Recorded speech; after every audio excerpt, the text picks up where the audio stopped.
The King's Avatar audiobook by Kevin Chapter 1601. True Assault Translator. Namiyami Editor. Namiyami for both Lu Boyuan and Su Mucheng. Distance was their advantage. Distance would be what decided the win.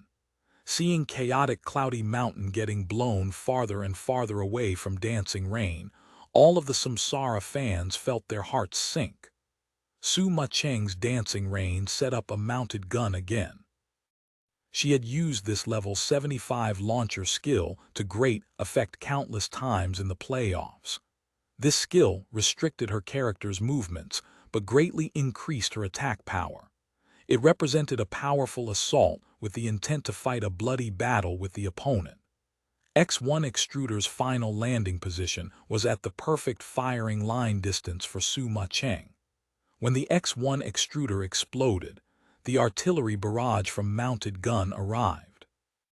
Launchers were most threatening when their targets were at their firing line, and it had already been shown that Su Mucheng's firing line was very flexible. It wasn't just a single dot or a line, it encompassed an area. Whether you moved forward, backward, left, or right, you would still be inside. Chaotic Cloudy Mountain was engulfed by the artillery fire. His zero-distance, close-ranged character wasn't able to counterattack. He could only run away and dodge. But where should he run to? Should he go forward or backwards? This was the trickiest part about Su Mucheng's firing line. You could go forward, but you wouldn't know if you could get close to her under such a heavy barrage without dying. You could go backwards, but you wouldn't know if you could actually retreat far away enough to a safe place. Long distance was the domain of launchers. It wasn't something that grapplers could touch. He was trapped inside Su Mucheng's desired firing line. Lu Boyuan didn't get discouraged. Advance. Retreat. He found a third option, an option that was only possible in this map. Sprint, jump, roll. It was hard to move around amidst the barrage of artillery shells, but he was still moving. He wasn't locked into place by dancing rain's assault. The stalagmite up ahead was his goal. He wanted to run over there and take cover. Once he was able to catch his breath, there would be more opportunities laying in wait. Lu Boyuan acted on his plans. Chaotic Cloudy Mountain rushed towards that stalagmite. Su Mucheng quickly saw what Lu Boyuan intended. It seemed like dancing rain would need to make adjustments to keep up pressure after Chaotic Cloudy Mountain reached the stalagmite. But Su Mucheng didn't make any. Dancing rain continued to use her mounted gun and the buffs it provided. Chaotic Cloudy Mountain's health dropped rapidly, but he wouldn't die before he reached that stalagmite. Did Su Mucheng have a way to burst him down? It was hard not to think of this question. Even though Su Mucheng was a high DPS class, she didn't brute force things. She would often set up subtle traps that were only understood after being caught inside. Pan Lin and Li Yibo looked at one another. They wanted to say something, but were too afraid to say it, fearing that their faces would get slapped. They didn't dare make any predictions for any of the players today, let alone someone like Su Mucheng who was so close to Yiziu. Just this relationship alone scared them. Let's wait and see. The two called for everyone not to ask them and instead wait to see it for themselves, and so everyone watched. The Samsara fans were worried and anxious. The happy fans were filled with energy and hope. 90%, 80%, 70%, 60%.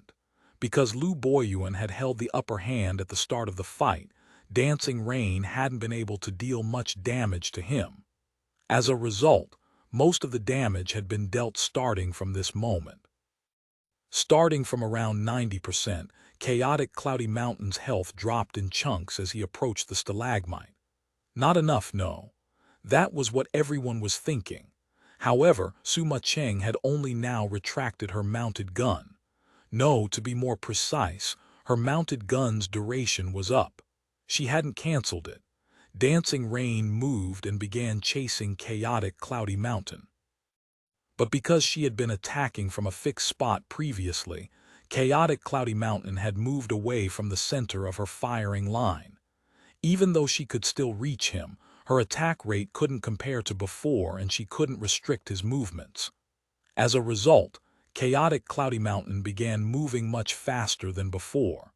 Soon, he was next to the stalagmite. Then, he circled around behind it. If Dancing Rain wanted to attack him, she would need to go around in a huge circle to get to a different angle. That was it. The people who had been worried about Lu Boyuan felt like their worries had been for nothing. As for the people who had their hopes up for Su Mucheng, their hopes were destroyed. This, Pan Lin and Li Yibo stuttered. They had been too afraid to make any statements when she set up a mounted gun. Now that they saw that nothing ended up happening with it, they were still too afraid to say anything. Everything else seemed to be a profound mystery, and the two didn't know where to start. The fight suddenly stopped. Chaotic Cloudy Mountain, now hiding behind the stalagmite, had 42% of his health left. He had taken tons of damage escaping from Su Mucheng's firing line. After all, Dancing Rain had set up a mounted gun. All of her attacks had been drastically buffed, but he was able to escape. He had won an opportunity to turn things around. He likely would not have had as good of an outcome if he had advanced or retreated. Lu Boyuan was thankful for choosing the third option. As for Su Mucheng, from the eyes of the viewers, she had simply been trying to deal as much damage as possible. It didn't seem as if she had any intentions of stopping him from reaching the stalagmite, nor did it seem like she had any ideas for what would come afterwards. This shouldn't be a mistake that a pro player made. People who liked conspiracy theories suspected that she was intentionally sandbagging. But thinking of Su Mucheng's relationship with Yiziu, and how she had practically volunteered to join a grassroots team like Happy, sandbagging didn't make any sense. What is she thinking? Whether it was the fans who supported Samsara or the fans who supported Lu Boyuan, they all felt a little bit suspicious. Anyone with a bit of glory knowledge would have given up on a bit of damage from mounted gun to chase after Lu Boyuan's Chaotic Cloudy Mountain. No. The camera focused on Dancing Rain. In this situation, Pan Lin and Li Yibo had to say something. Lu Boyuan has successfully escaped from Su Mucheng's firing line. Pan Lin summarized what had happened. Su Mucheng's offense was very powerful because she didn't stop using her mounted gun. Li Yibo wasn't going to fall behind. But why didn't she stop using her mounted gun? Pan Lin asked. Yes, why didn't she? Li Yibo said. You too. Someone from behind them shouted at them. People would usually be more respectful of Li Yibo since he was a guest commentator, but right now, Li Yibo was being yelled at along with Pan Lin. The director's patience was reaching its limits. If Su Mucheng had given up on her mounted gun earlier and chased after Chaotic Cloudy Mountain, do you think she would be in a better spot, Coach Li? Pan Lin could only move on to a different topic. On the surface, yes, Li Yibo said. Okay, Pan Lin nodded his head. But for some reason she didn't do that, Li Yibo said. Yes, Pan Lin nodded his head again. What was this reason? Everyone wanted to know what this reason was. We'll see, Li Yibo said. Pan Lin wanted to cry.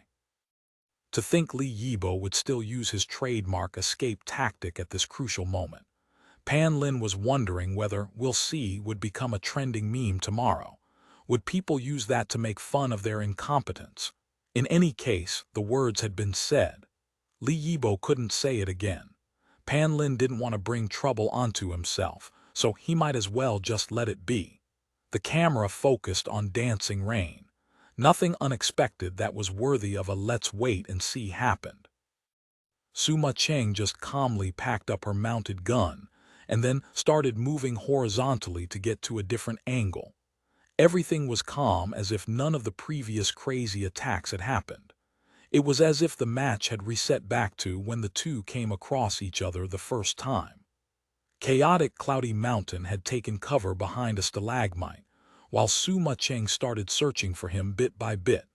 Everything was the same as before.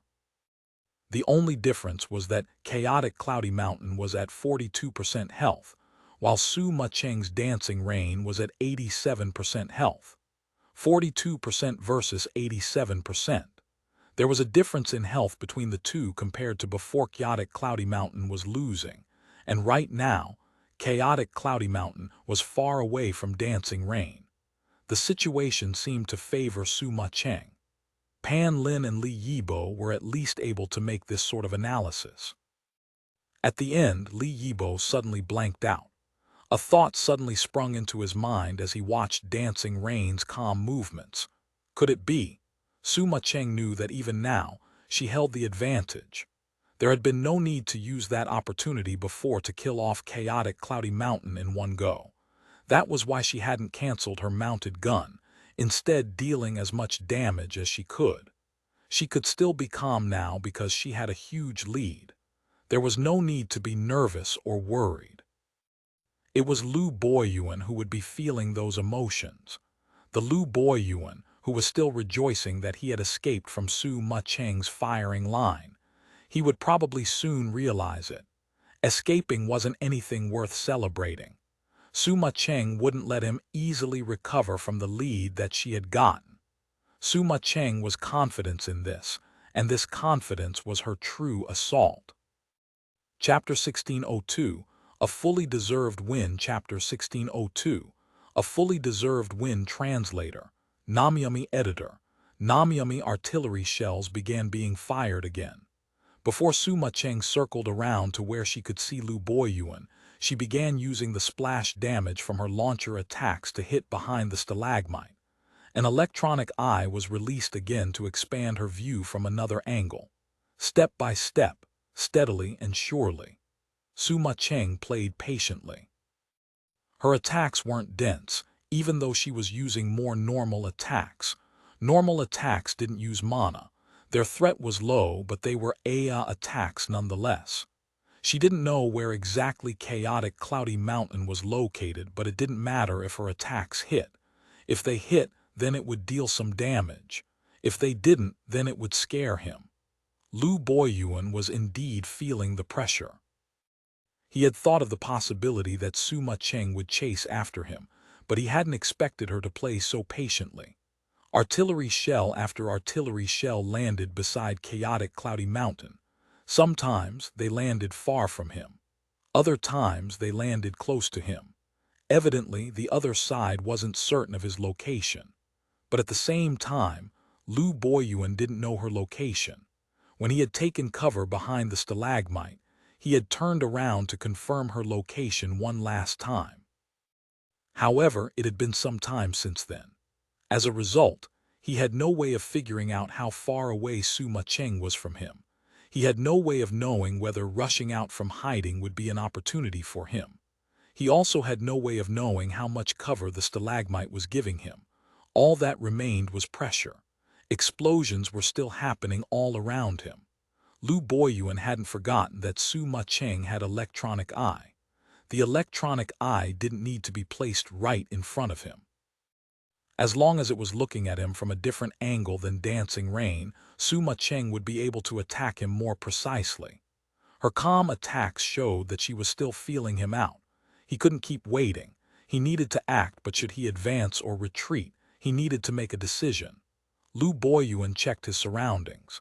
The terrain wasn't ideal. He could try and move towards another stalagmite. It was somewhat far, though, so this third option didn't seem to be a good one this time. Could it be? Su Mucheng had intentionally let him move here. Had she known that this place was a dead end? No, it couldn't be considered a dead end. Luo Boyuan was familiar with the map. When he had looked at this stalagmite, he had checked which nearby ones he could move to. But now, Lu Boyuan turned around. The direction he wanted to move towards would leave him open to dancing rain's attacks. This path hadn't originally been a dead end. However, Su Mucheng had blocked the path, turning it into one. He had fallen into Su Mucheng's grasp. This was why she was calm and unhurried. Okay. Even if that was the case, he couldn't hesitate. He was trapped in a corner, and his only choice was to force his way out of it. Facing this predicament, Lu Boyuan didn't become discouraged. Instead, he strengthened his resolve because there was no other way out. He would have to create his own bloody path. Chaotic Cloudy Mountain spun around to the other side of the stalagmite, exposing half of his body to the open. Dancing Rain saw him. Her electronic eye saw him too. Mucheng reacted quickly, immediately adjusting her aim and firing at him. Chaotic Cloudy Mountain hastily pulled back, but the explosion landed right beside him. The splash damage hit him, and Chaotic Cloudy Mountain rolled on the ground to reduce the knockback. Then he got up and went to the other side to try again. Left or right? Mucheng only had two choices. As a result, Lu Boyuan had Chaotic Cloudy Mountain expose his left side to as a feint to shift her attention over to the left. Then he immediately rushed out from the opposite side to the right. He was fighting for this tiny opening. Last chance. Lu Boyuan knew it was his last chance. Chaotic Cloudy Mountain moved like the wind as he charged towards Dancing Rain. Boom! Mucheng fired at him as she jumped back, using the recoil to retreat. Dancing Rain didn't try to stand her ground and attack. With Chaotic Cloudy Mountain charging towards her relentlessly, she needed to keep away from him. Fire and smoke surrounded Chaotic Cloudy Mountain. He dodged and ran. There was only one option left for him: get closer. If he could get close to her, even if he was at his last breath, he would still have a chance. One advanced while the other retreated. A chase had begun. The distance was slowly closing, but Chaotic Cloudy Mountain's health was slowly dropping too. From 42% to 35% to 30% to 20%.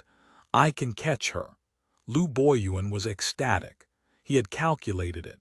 He would be able to hang on until he reached Dancing Rain. This was the small opening that he had fought for in the beginning.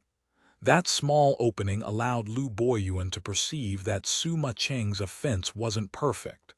Her tempo was slightly off, and the distance hadn't been perfect for her firing line. She had put pressure on him and blocked off his escape, but it wasn't nearly as focused and oppressive as before.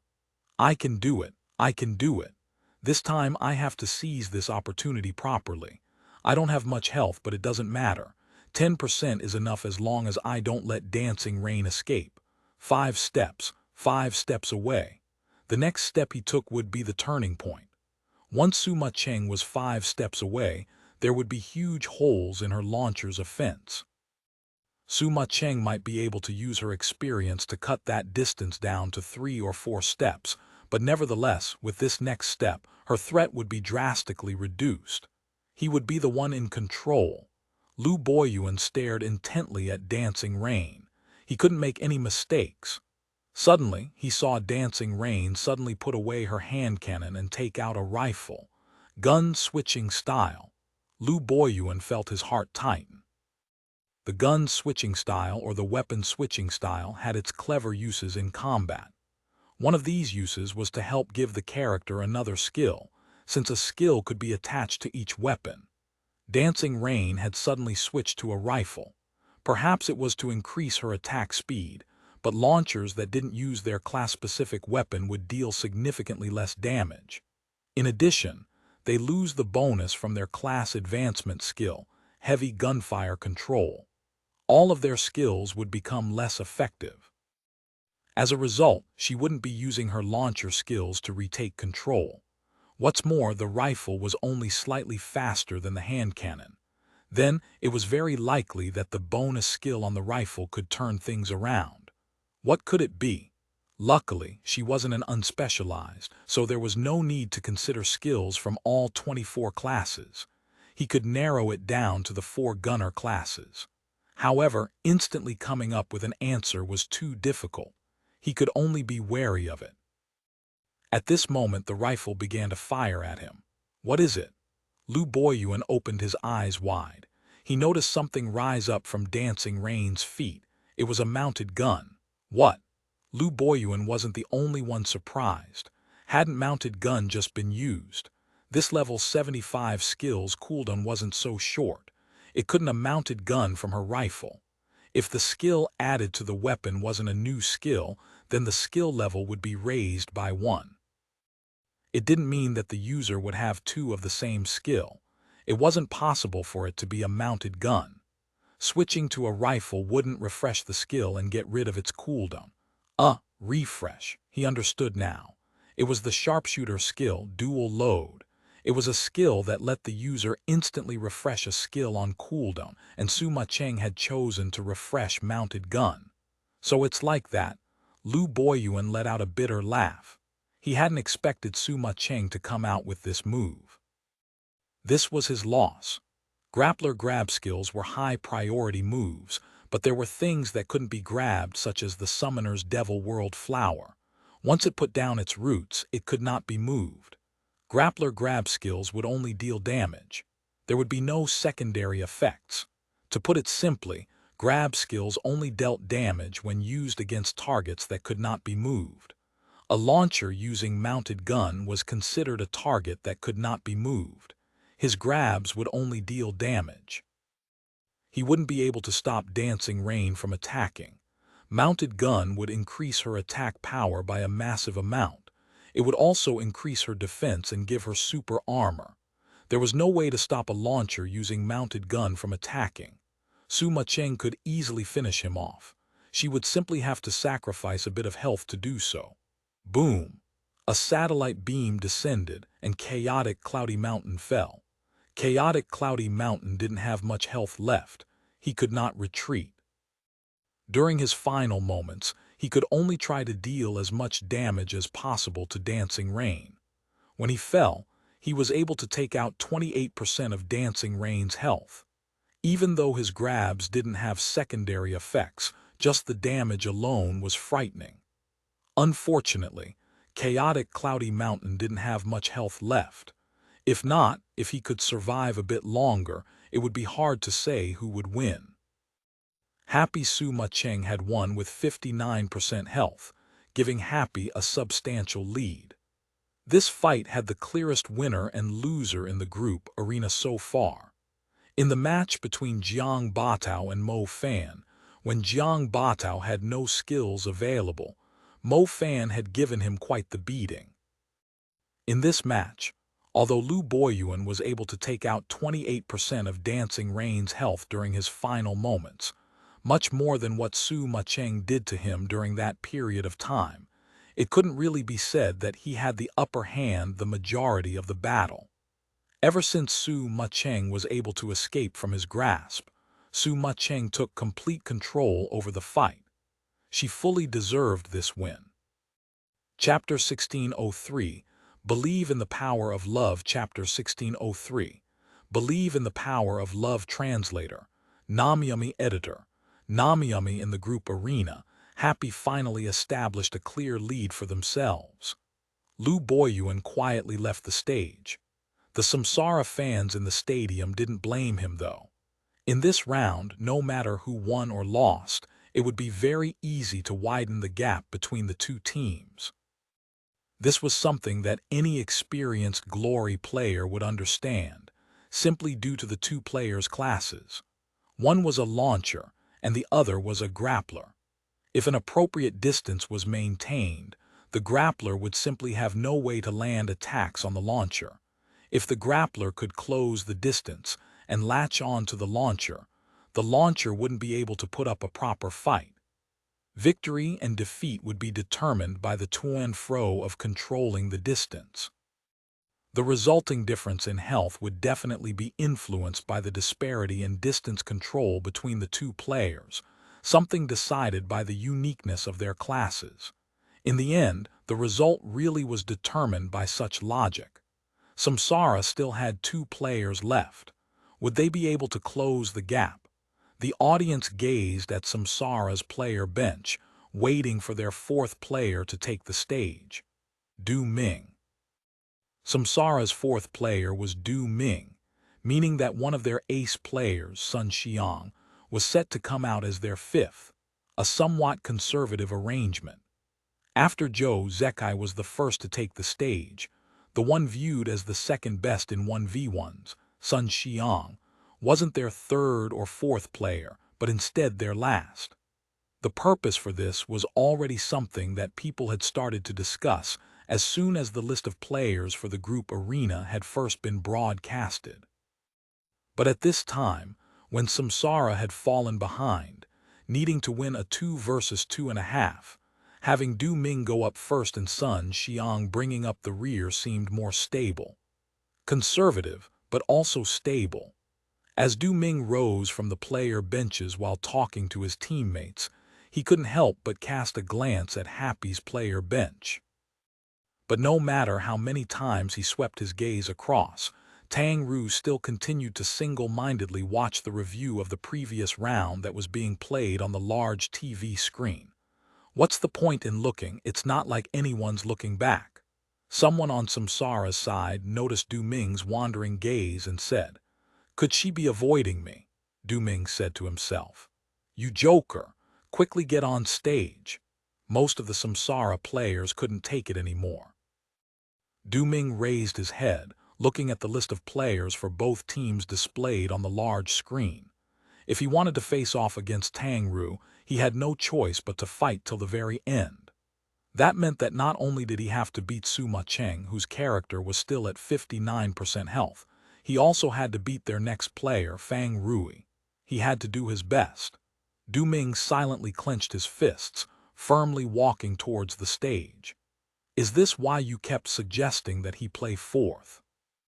Jiang Batao watched all of Du Ming's actions and asked the cleric player Fang Minghua, "Believe in the power of love." Fang Minghua wore an experienced look on his face. As one of the few married players in the Glory Alliance, he felt that he had a particular authority on the topic. On top of that, most of the players in the community were still very young and were always on the computer, meaning that most of them didn't even have a girlfriend. At the very least. It's safe. Jiang Batao evidently didn't allow for this arrangement of players due to such a childish-sounding reason. More importantly, he believed that having Sun Xiang as the fifth player to bring up the rear was a more dependable decision. So in the end, Samsara's decision meant that they would bear witness to the power of love. Happy's group arena arrangements almost always seem to have Tang Rou as their anchor. By putting Du Ming as the fourth player, if he happens to directly run into Tang Rou, he will use everything he has to defeat her to make her take note of his abilities. If he doesn't run into Tang Rou, then he will use everything he has to kill his way to this goal. Once again, Fang Minghua expounded on why he believed in this particular arrangement. "Brilliant," Jiang Batao nodded and said. Everyone else was completely speechless. Perhaps only their vice-captain would be able to accept all of these things without batting an eyelid. Everyone felt that Du Ming's looked extremely solemn and tragic as he walked onto the stage. What exactly was he fighting for? Du Ming walked onto the stage and entered his player booth. A new round began as the characters loaded in. Within Samsara, Du Ming could definitely be considered part of the main force, even though his fame wasn't as resounding as Zhou Zekai and the rest. That being said, in the recent few years, Samsara had invested more and more into their team, making remarkable improvements to all of their characters. Even his blade master, Moonluring Frost, could now be counted as being mostly kitted out in silver gear.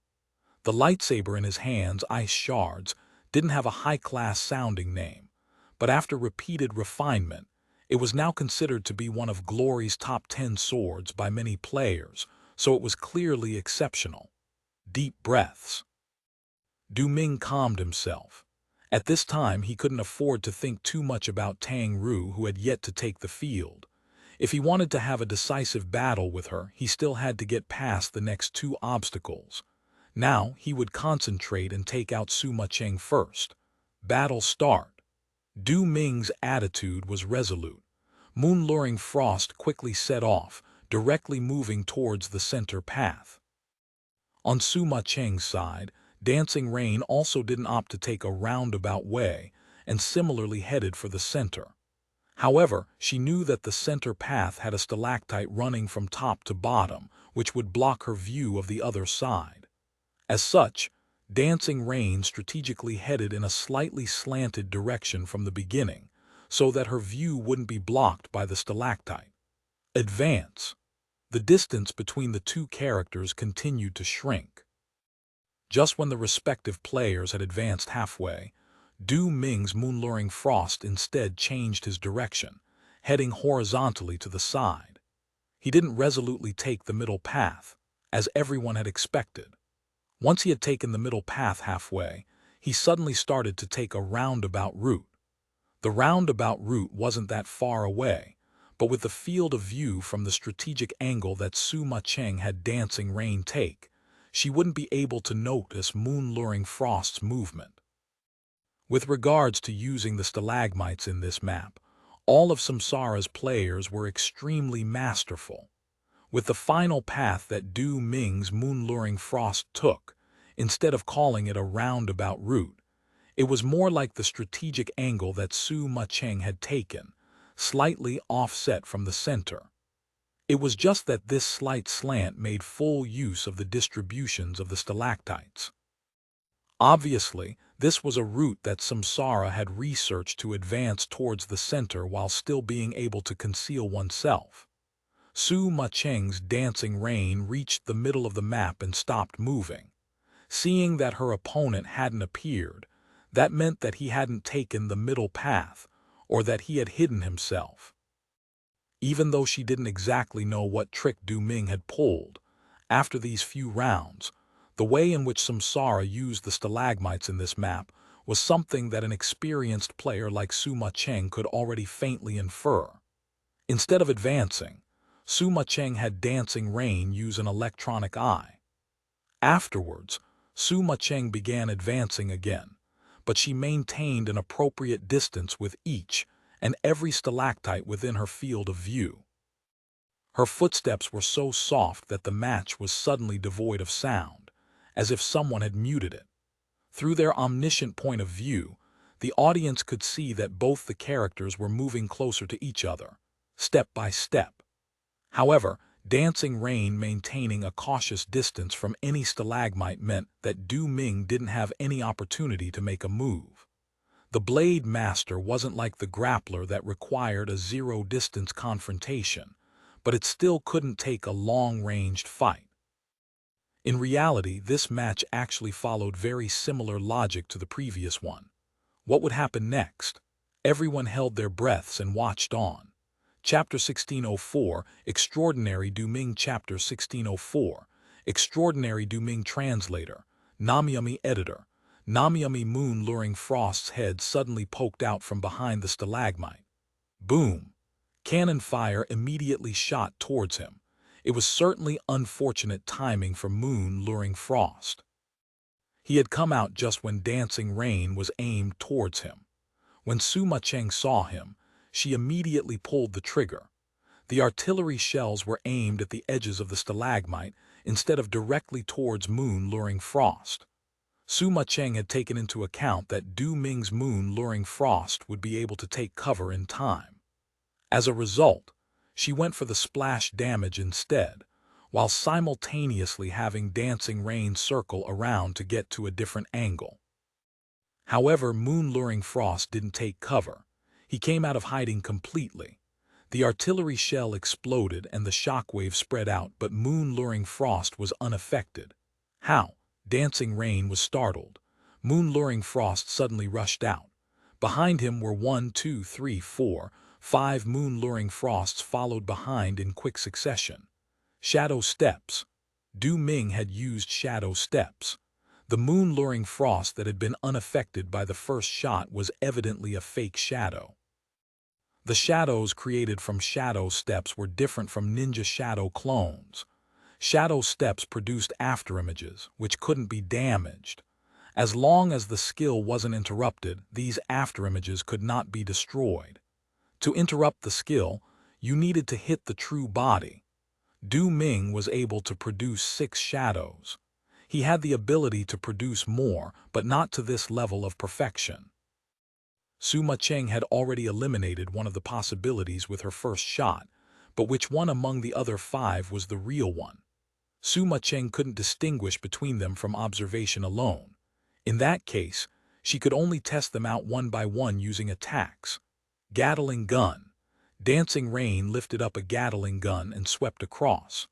The bullets flew towards the 5 untested moon-luring frosts. However, The 5 moon-luring frosts weren't just standing there like sitting ducks. Under Du Ming's control, all of them went in different directions to hide and dodge the incoming attacks. The audience suddenly realized that when Du Ming chose to hide behind this specific stalagmite, his objective hadn't simply been because he could no longer move covertly after reaching it. When the shadows from Shadow Steps scattered, the arrangement of the surrounding stalagmites was perfect for their escape. To dodge the Gatling gun, the 5 shadows went straight for the closest stalagmite. This didn't seem to be an impromptu decision. It seemed more like something he had practiced. Du Ming had clearly studied this map on his own in order to coordinate his shadow step with the surrounding terrain. Mucheng realized that the situation wasn't good. With the shadows scattered, she didn't know which one to target. She didn't know which one posed the most threat to her. The terrain was perfect for Du Ming right now. Retreat first.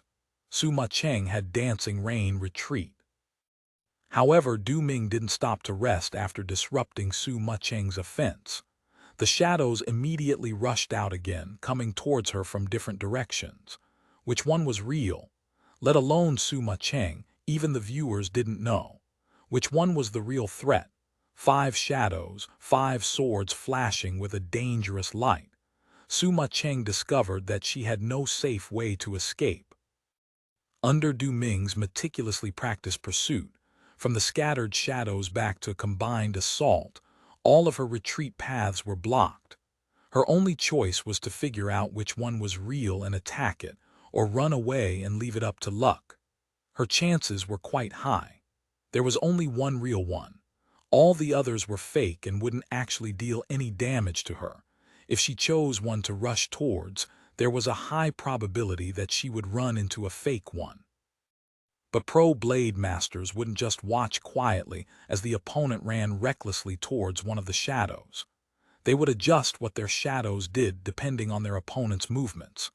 The shadow that you run towards might try to avoid you, but that didn't mean it was necessarily the fake one. The shadow charging towards you filled with killing intent might not be the real one. Experienced blade masters would control their shadows to make it very difficult to tell which one was real or fake. Choosing which one to go towards wasn't as simple as a gambling on chance. It would also test the opponent's courage and resolve. Which one will she choose? Du Ming stared intently at Dancing Rain. He was certain that Mucheng would end up choosing one of the shadows to move towards, but no matter which one she chose, Du Ming had a way to make Dancing Rain take damage. He was confident because he had practiced this shadow step formation numerous times. The distance between any 2 shadows seemed random, but in reality the distance had been carefully studied so that it was optimal. And then, through practice, he was able to set up this formation in a short amount of time. Come, choose one, let's end this fight. Du Ming was waiting. Finally, Dancing Rain moved. However, she didn't seem to move towards any of the shadows. She moved towards the center of their combined attacks. What is she thinking? Du Ming stared blankly at her. Dancing Rain lifted her arm, pointing her cannon into the air as if she were giving out a signal. Satellite beam. Du Ming immediately recognized what skill she planned on using. Had she somehow figured out which one was real? Impossible. Du Ming had even watched his own recordings when he practiced this 5 shadow step assault. He didn't remember which one was the real body, and he couldn't figure out which one was the real body either. Du Ming's execution of this tactic had reached perfection. There was no way she knew. She was probably bluffing, baiting me into making a mistake. Du Ming concluded. His control over his shadow steps was unaffected. The shadows grew closer and closer. Boom! The satellite beam descended unexpectedly with Dancing Rain in the middle. The smaller pillars of light spinning around the main pillar swept through the surroundings. Since I can't get you to make a mistake, then I'll just attack all 5. 6 pillars of light spread outwards. The 5 shadows were too close. 2 of them were immediately swallowed by 2 of the pillars. These 2 shadows weren't affected by the attack fakes. 3 more. Mucheng was just about to check them when a sword light flashed in front of her. A blue light tore through the satellite beam. Meteor form. The sword light was like a meteor, weaving between two smaller light pillars straight into the main light pillar. A streak of red blood splashed into the air. Then, curving wind form. The blood suddenly curved back in the opposite direction, bringing dancing rain along with it. Colliding stab. After two level 75 blade master skills, Du Ming followed with a low-level berserker skill. However, this skill was the key to breaking open this situation. Moon-luring Frost's weapon, lingering ice, pressed against dancing rain's stomach. When a blade master used colliding stab, the attack wouldn't have as fearsome of a knockback, but it was enough to carry along the opponent outwards. Moon-luring Frost escaped from the satellite beam's range, dragging dancing rain along with him. The stadium erupted with thunderous applause. Du Ming had made a brilliant play. The AI from the launcher's satellite beam seemed to be non-existent to him. Such precise movements and attacks deserved the applause. Look, this is the power of love. Fang Minghua slapped his leg, laughing at Du Ming. The other Samsara players nodded their heads and applauded. Whether it was the power of love or not, Du Ming had made a beautiful play. It was an exceptional display of skill that could definitely woo any girl. Thinking of this, several Samsara players glanced towards happy seats at Tang Rou. But what they saw was Tang Rou watching the match intently. She seemed to have an expression of worry on her face. It didn't look like she had been enchanted at all by Du Ming's incredible play. It's not enough, Du Ming. A bit more. Du Ming's teammates cheered him on. Du Ming continued to perform, but he wasn't thinking about all that. Beating the opponent in front of him was everything right now. He had to focus on this goal. Tang Rou. She might be one source of motivation, but she wouldn't be on his mind right now. He only had one thing on his mind: beat his opponent. Sword light flashed. With the colliding stab landing, he had closed the distance between himself and dancing rain. Moon-luring Frost immediately started his assault, using the blossoming blood to perform a brightly colored dance. Beautiful. The crowd applauded again. He had dragged dancing rain out of the satellite beam beautifully, and his follow-up had been beautiful as well. Mucheng wasn't going to just have dancing rain stand there like a dead tree. She kept searching for a chance to escape, but the interweaving sword light locked her in place. She would occasionally find an opportunity to attack from close range, but these attacks never created any substantial opportunities for her. She didn't give up, but even when dancing rain fell, no opportunity had come. One combo to death. Even though dancing rain only had 59% health to begin with, killing her in one combo was an incredible performance from Du Ming. His moon-luring Frost had only lost 12% of his health. Du Ming had closed the 59% lead by 47%. There was only a difference in 12% health between the two sides. Du Ming didn't get too pleased with himself over this point. The instant dancing rain was killed, he immediately waved away Mucheng from his mind. Next, Du Ming was already thinking. There was a bit of a gap in his thoughts right afterwards. If I win the next one, then I can meet with Tang Rou. And his next opponent was Fang Rou and his boundless sea. Chapter 1605. An undeserving pay. Chapter 1605. An undeserving pay. Translator, Namyami editor. Namyami. Du Ming's in really good condition today. Be careful, Yiziu said to Fang Rou. In better condition than me, Fang Rou scoffed. Ha ha, Yiziu laughed. What's ha ha supposed to mean? Fang Rou could feel the disdain from Yiziu's laugh. You're getting paid the most out of all of us, please, Yiziu said. Pay. Fang Rou wasn't going to fall for Yiziu's trap. He turned around and headed towards the stage. However, his actions didn't match his thoughts. Yiziu wasn't wrong. He was the highest paid player on Happy, and it wasn't even close. But ever since the playoffs began, what had he been able to accomplish? He hadn't been completely useless, of course, but not being completely useless wasn't really deserving of having the highest pay on the team. The core player on the team was usually the highest paid player. Tang Rou knew that he wasn't the core. Even so, he should at least be a deciding factor in the matches to correspond with that pay. But what had he been able to do thus far? He had only been a bit of use in the playoffs. Wei Chen, who was practically a dying grandpa in the pro scene, had more highlights than him. There was also Luo Jai, a college student who barely even played in the regular season. All of them had made plays that had won the team the game. As for him, he couldn't compare with Yiziu, fine. But not being able to compare with a young rookie and an elderly grandpa. What's going on? Tang Rou asked himself. In particular, in their third and final game against Tyranny, he had been carried by his teammates to victory. He had been extremely unhappy with his performance.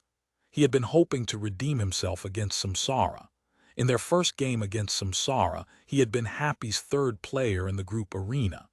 In the end, he had lost to Sun Xiang, who had been Samsara's third player as well. In the team competition, he continued to perform like he was just a placeholder in the team. The deepest impression that people got from him that match was when he was killed.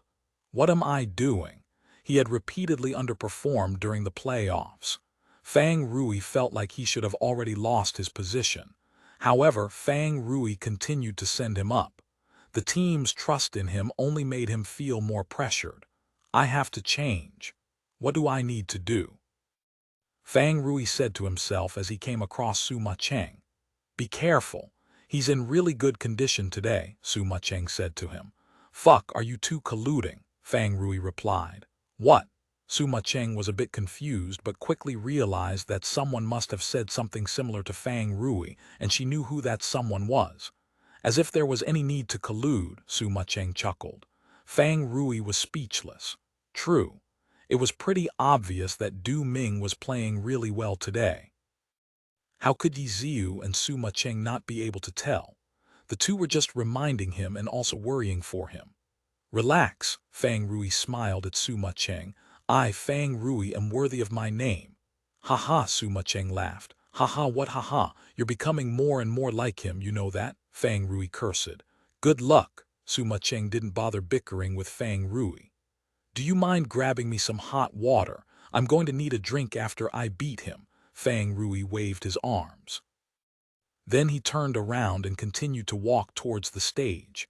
He entered the player booth, sucked in a deep breath, swiped his account card and loaded into the game. The 7th round of the group arena. Happy's 4th player Tang Rou versus Samsara's 4th player Du Ming. Don't block my way. As soon as the match began, Tang Rou immediately yelled out into the chat. Don't block my way. Du Ming wasn't going to be outdone. Moon-luring Frost rushed out. Come, Tang Rou shouted. Boundless Sea ran around in a circle twice and then crouched down, hiding behind the closest stalagmite. The crowd went into an uproar. That was the Tang Rou that everyone knew. Saying such bravado and doing something else wasn't a feat that just anyone could accomplish. Du Ming's moon-luring Frost didn't use the terrain to hide himself as he moved this time. He went straight for the center of the map. As for Tang Rou's Boundless Sea, he just crouched down behind a stalagmite as if he were bored to death. From time to time, he would type into the chat, "Are you here yet? Why are you so slow?" It had been such an intense match so far, but now that the lazy Tang Rou had come, it was like an eggplant wilting from the frost. The Samsara fans felt like their energy was being sapped. Tang Rou had completely ruined the tense atmosphere in the stadium. The peak-level match had suddenly turned into an in-game 1v1 in the Glory Arena. I'm here. Where are you? After Du Ming's moon-luring Frost reached the center of the map, he replied in the chat. It looked like he was quite familiar with Tang Rou's personality. You could never believe Tang Rou's words. Moon-luring Frost looked around and then continued forward towards Happy's spawn point. I'm too tired to move. I'm waiting at the spawn point, Tang Rou replied. Just wait there so I can hurry up and finish this, Du Ming said. Moon-luring Frost continued to push forward. However, this time he didn't move in a straight line. Instead, he did the same as when he played against Mucheng. He chose to use the terrain to move around covertly. If you're in such a hurry, why not just GG? Tang Rou asked. The crowd went in an uproar again. Enough of this bullshit. Can't you be more serious? A lot of people didn't like how unprofessional Tang Rou was. Samsara started mass booing for the first time, all towards Tang Rou. Tang Rou couldn't hear them. He continued to talk nonsense. On the other hand, Du Ming's moon-luring frost was getting closer and closer. But because Tang Rou hadn't done anything since the start of the fight, Du Ming had no way of knowing where Tang Rou was. Was Boundless Sea hiding behind one of these stalagmites? Du Ming didn't move rashly. The home team players knew better than the away team players on how to use the map. Moon-lure frost quietly moved towards a stalagmite. He didn't overlook the possibility that Boundless Sea would happen to be hiding behind it. As a result, he put up his guard as he charged towards it. There was no one there. His lightsaber, lingering ice, hit nothing but air. Du Ming wasn't concerned. He went towards this stalagmite and suddenly jumped. 1 jump, 2 jumps, 3 jumps, 4 jumps. He went up and down 4 times before finally reaching the top of the stalagmite. But it wasn't like the stalagmite was that tall. If he couldn't see anyone before, he still wouldn't be able to see anyone. Du Ming's moon-luring frost didn't even look around. He stared straight at another stalagmite that was close by. Jump. Moon-luring frost jumped towards that stalagmite. Chapter 1606. You shouldn't have tried to play dirty in front of me. Chapter 1606. You shouldn't have tried to play dirty in front of me. Translator. Namiyami editor. Namiyami this distance. The audience felt their hearts jump. The stalagmites scattered around the cave weren't arranged densely together. Most of the time, the distance between them was too far to cover in a single jump. Du Ming had chosen 2 relatively close stalagmites, but it seemed a bit sketchy. Was he going to make it? Moon-luring frost fell from the air. It didn't seem like he would make it. The Samsara fans had already started crying out in alarm. Then, they saw moon-luring frost take a step in the air. His foot landed on the stalagmite, and with a push, he was able to bring his entire body over onto it. Applause. Even though it had just been a normal jump, that final step made it seem like he had just barely made it. The fans couldn't help but cheer out of joy. With a new view of his surroundings, Du Ming quickly looked around, but Boundless Sea was nowhere to be seen. In the meantime, the viewers also took a look, paying attention to any nearby stalagmites. Apart from going back the way he came, it didn't seem like there was any other stalagmite he could jump to. Moon-luring frost could take a step in the air, but he couldn't take 2 steps, could he? The normal players could tell that this time, there was no way he could jump to any other stalagmite. However, Du Ming didn't seem to have noticed. Moon-luring frost turned and went for a stalagmite that was clearly too far away. This time, not only did their hearts jump along with moon-luring frost's jump, the crowd went straight for cries of alarm. There was no way he would reach it. He would land in front of it and his view would then be blocked. Moon-luring frost faced the stalagmite squarely, showing his determination, but in the game, jumping power was a number. Determination wouldn't change anything. Then they noticed that although moon-luring frost was facing the stalagmite, he was jumping slightly off-center. This is the audience able to immediately figure out Du Ming's goal using their omniscient view of the map. There was a stalactite hanging down from the ceiling. He wanted to jump off this stalactite to make a second jump, which would make it possible for him to reach the intended stalagmite. That was exactly what happened. Moon-luring frost went for the stalactite first. He pushed off of it and then jumped gently onto the new stalagmite. After seeing this jump, the audience immediately started paying attention to the stalactites, realizing that there were actually a lot of them that he could use. This sort of jump might be a bit tricky for normal players to successfully perform, but there was no way a pro player would make a mistake at something as fundamental as this. With a new view of his surroundings, Du Ming once again looked around, but he still didn't see Boundless Sea. However, the audience knew that if continued searching, He would find Fang Rui's boundless sea in the next try if he was lucky. By choosing the stalagmite where boundless sea was hiding behind, he would end up positioned right above boundless sea. Everyone was eager to see this ambush happen, particularly when the one being ambushed was the master of playing dirty. Du Ming was looking for where to go next. All of the Samsara fans were filled with hope. At this point, the happy fans were starting to question Fang Rui's inaction. How was he supposed to win if he just sat there doing nothing? Du Ming finally picked a stalagmite. The crowd immediately started clapping excitedly. Not only was Du Ming playing amazing today, his luck was out of this world. There had been 4 stalagmites that he could have jumped to, and he happened to pick the one that boundless sea was hiding at. If that wasn't luck, what was it? Jump.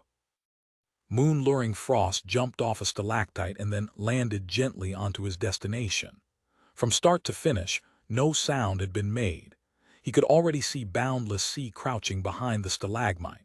As if afraid to startle Fang Rui, the stadium suddenly went silent. The Samsara fans seemed to have put themselves in Du Ming's situation. Du Ming had to be carefully and quietly make his move. Coming. Moon-luring Frost stepped off the top of the stalagmite and suddenly dropped down. His sword descended, leaving an arc of pale blue light. As for Boundless Sea, everyone quickly looked towards him.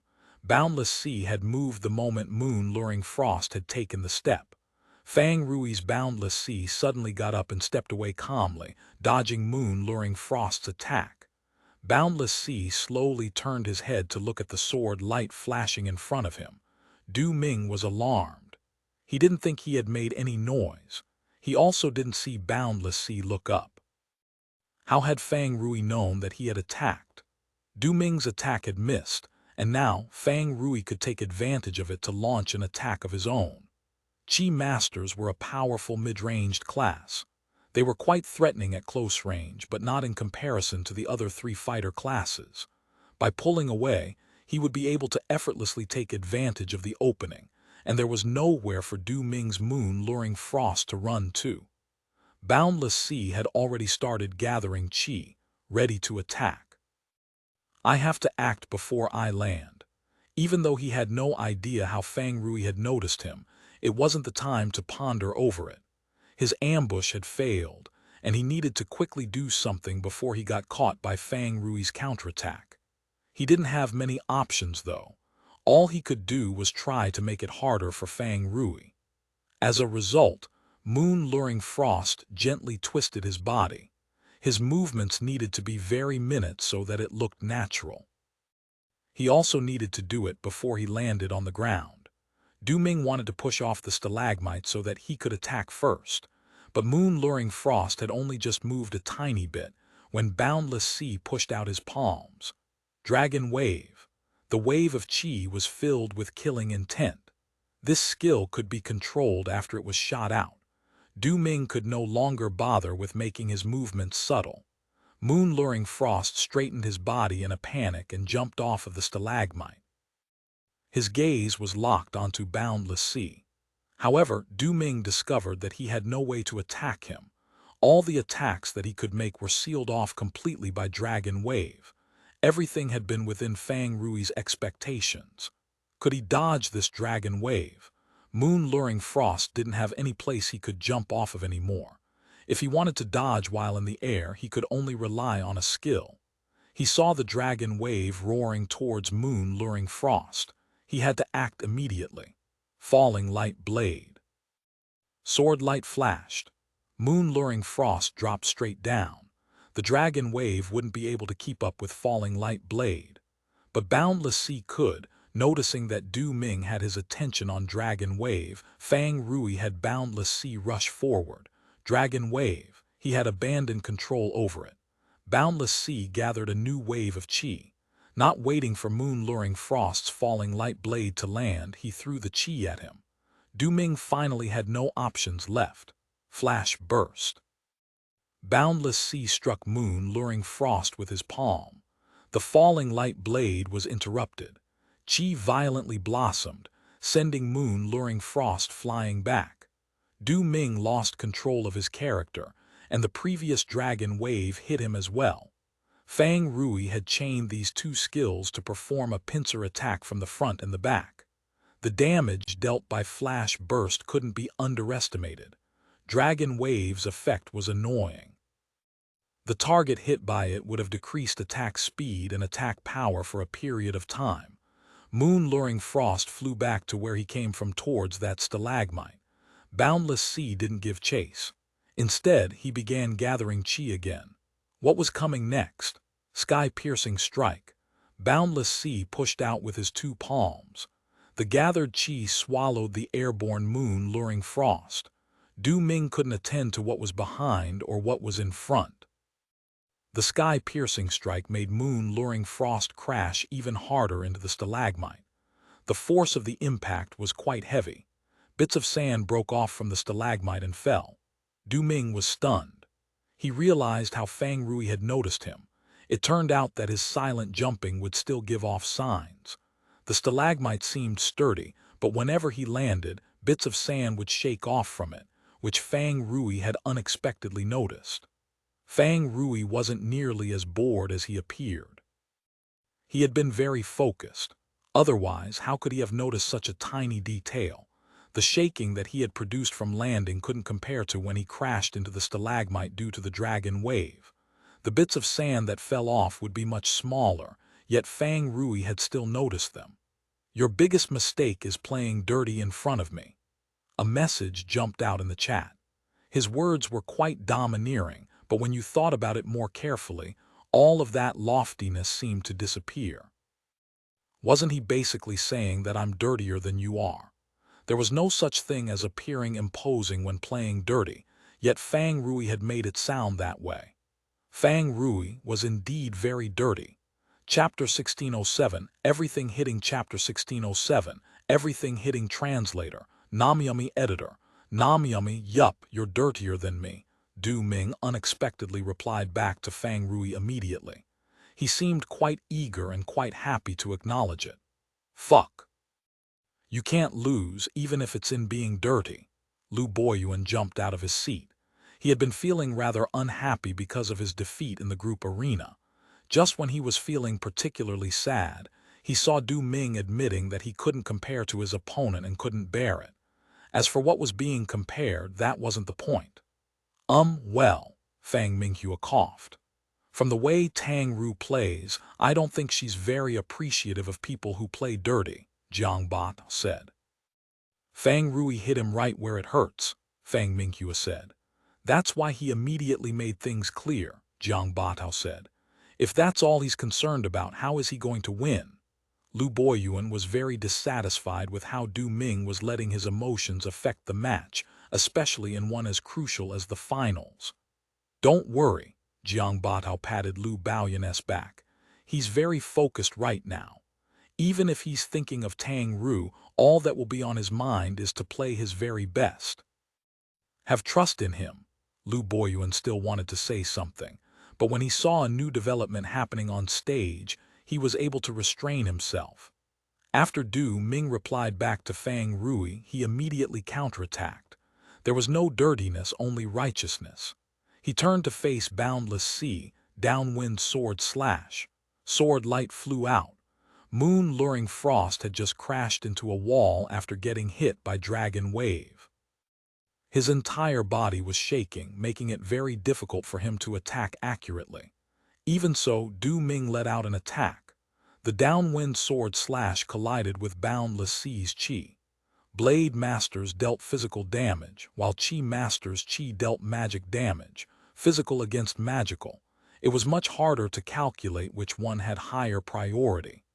Boundless Sea had fired a Spirit Reaches to the Rainbow, a Chi Master awakening skill. Its might didn't need to be said. On the other hand, Downwind Sword Slash was a Blade Master skill with very high priority. When the two skills collided, there was no interaction between them. The Downwind Sword Slash moved right past the Chi, striking Boundless Sea. The Spirit Reaches to the Rainbow continued its journey forward, hitting Moon-luring frost. Hit. Moon-luring frost was hit again. Fang Rui had accounted for how far moon-luring frost would bounce back after crashing into the stalagmite. His attack had been extremely precise. However, Fang Rui hadn't thought that Du Ming would send out an attack of his own in these circumstances. It was a downwind sword slash, too. Unfortunately, Du Ming was just a bit too slow. Because moon-luring frost had been hit by Dragon Wave, his attack speed and attack power had been reduced. As a result, despite beautifully executing the downwind sword slash, it wasn't as powerful nor as fast as it should have been. Even so, it wouldn't be easy for Boundless Sea to dodge it. The execution from Du Ming had been too on point. Fang Rui wouldn't be able to avoid it unless he used a skill. As a result, instead of dodging, he blocked. Fang Rui was able to respond in time due to the attack's slowed speed. Boundless Sea pushed out with his palms. Qi gathered in front of him and then quickly enlarged, forming a Qi wave shield. Qi wave shield wasn't a material object. However, when the downwind sword slash hit it, the collision still made a sound. The immaterial Qi wave shield was like a material object, and it shattered just like one. He had blocked it, but Fang Rui still felt a bit of lingering fear from the attack. The downwind sword slash had been slowed because of the Dragon Wave, which gave him enough time to form a Qi wave shield. The downwind sword slash had been less powerful as well, which made it just weak enough for his Qi wave shield to resist it. If the downwind sword slash had been faster or stronger, Boundless Sea would have taken a huge blow. Although Boundless Sea was able to block the attack, because he had to deal with it, he wasn't able to continue his combo on moon-luring frost. As a result, one moon-luring frost recovered from the strike from Spirit Reaches to the Rainbow. He used triple slash to close in onto Boundless Sea. Qi Masters had close-ranged capabilities, but close combat wasn't their specialty. Against a Blade Master who specialized at close combat, most Qi Masters would choose to run away. But Fang Rui was a dirty Qi Master. He seemed to be the type of person who would avoid these sorts of disadvantaged situations, yet he made a surprising move. Spiral Qi kill. Boundless Sea didn't retreat. He stood his ground and let out a Spiral Qi kill. The spiraling Qi instantly enveloped a large area in front of Boundless Sea. Du Ming didn't go into it. He just happened to be on his third slash of his triple slash, so he changed directions and slid past the Spiral Qi kill. Without pause, he slashed with his sword, using the fastest Blade Master attack possible, the level 75 skill Meteor Form. But this time, before the Meteor Form arrived, it lost its radiance. Moon-luring Frost's right hand was caught by Boundless Sea's left hand. Empty-handed blade block. It wasn't a Qi Master skill. This was the skill Fang Rui had chosen to put on his weapon. Every player would take advantage of the extra skill that they had, because not only was it another tool, it was an unknown to the opponent. When used correctly, its first usage in a fight would always shine. Yi Ziu was able to take advantage of this principle almost limitlessly because of his unspecialized character and his special weapon. He could use a total of 12 different skills for the first time. Other classes were different. Everyone only had one opportunity, and because the range of possibilities was much smaller compared to an unspecialized, the opponent could sometimes guess what it was. It wasn't the case today, though. Su Mucheng's electronic eye and Lu Boyuan's cloud-grasping fist had been used to great effect on their first use. Su Mucheng had used electronic eye to finish off Jiang Batao effortlessly. Lu Boyuan had used cloud-grasping fist to successfully close in on Dancing Rain, giving himself the upper hand at the start. Unfortunately, he wasn't able to convert that advantage into a win. Now, Fang Rui had chosen empty-handed blade block, and it too was put to great effect.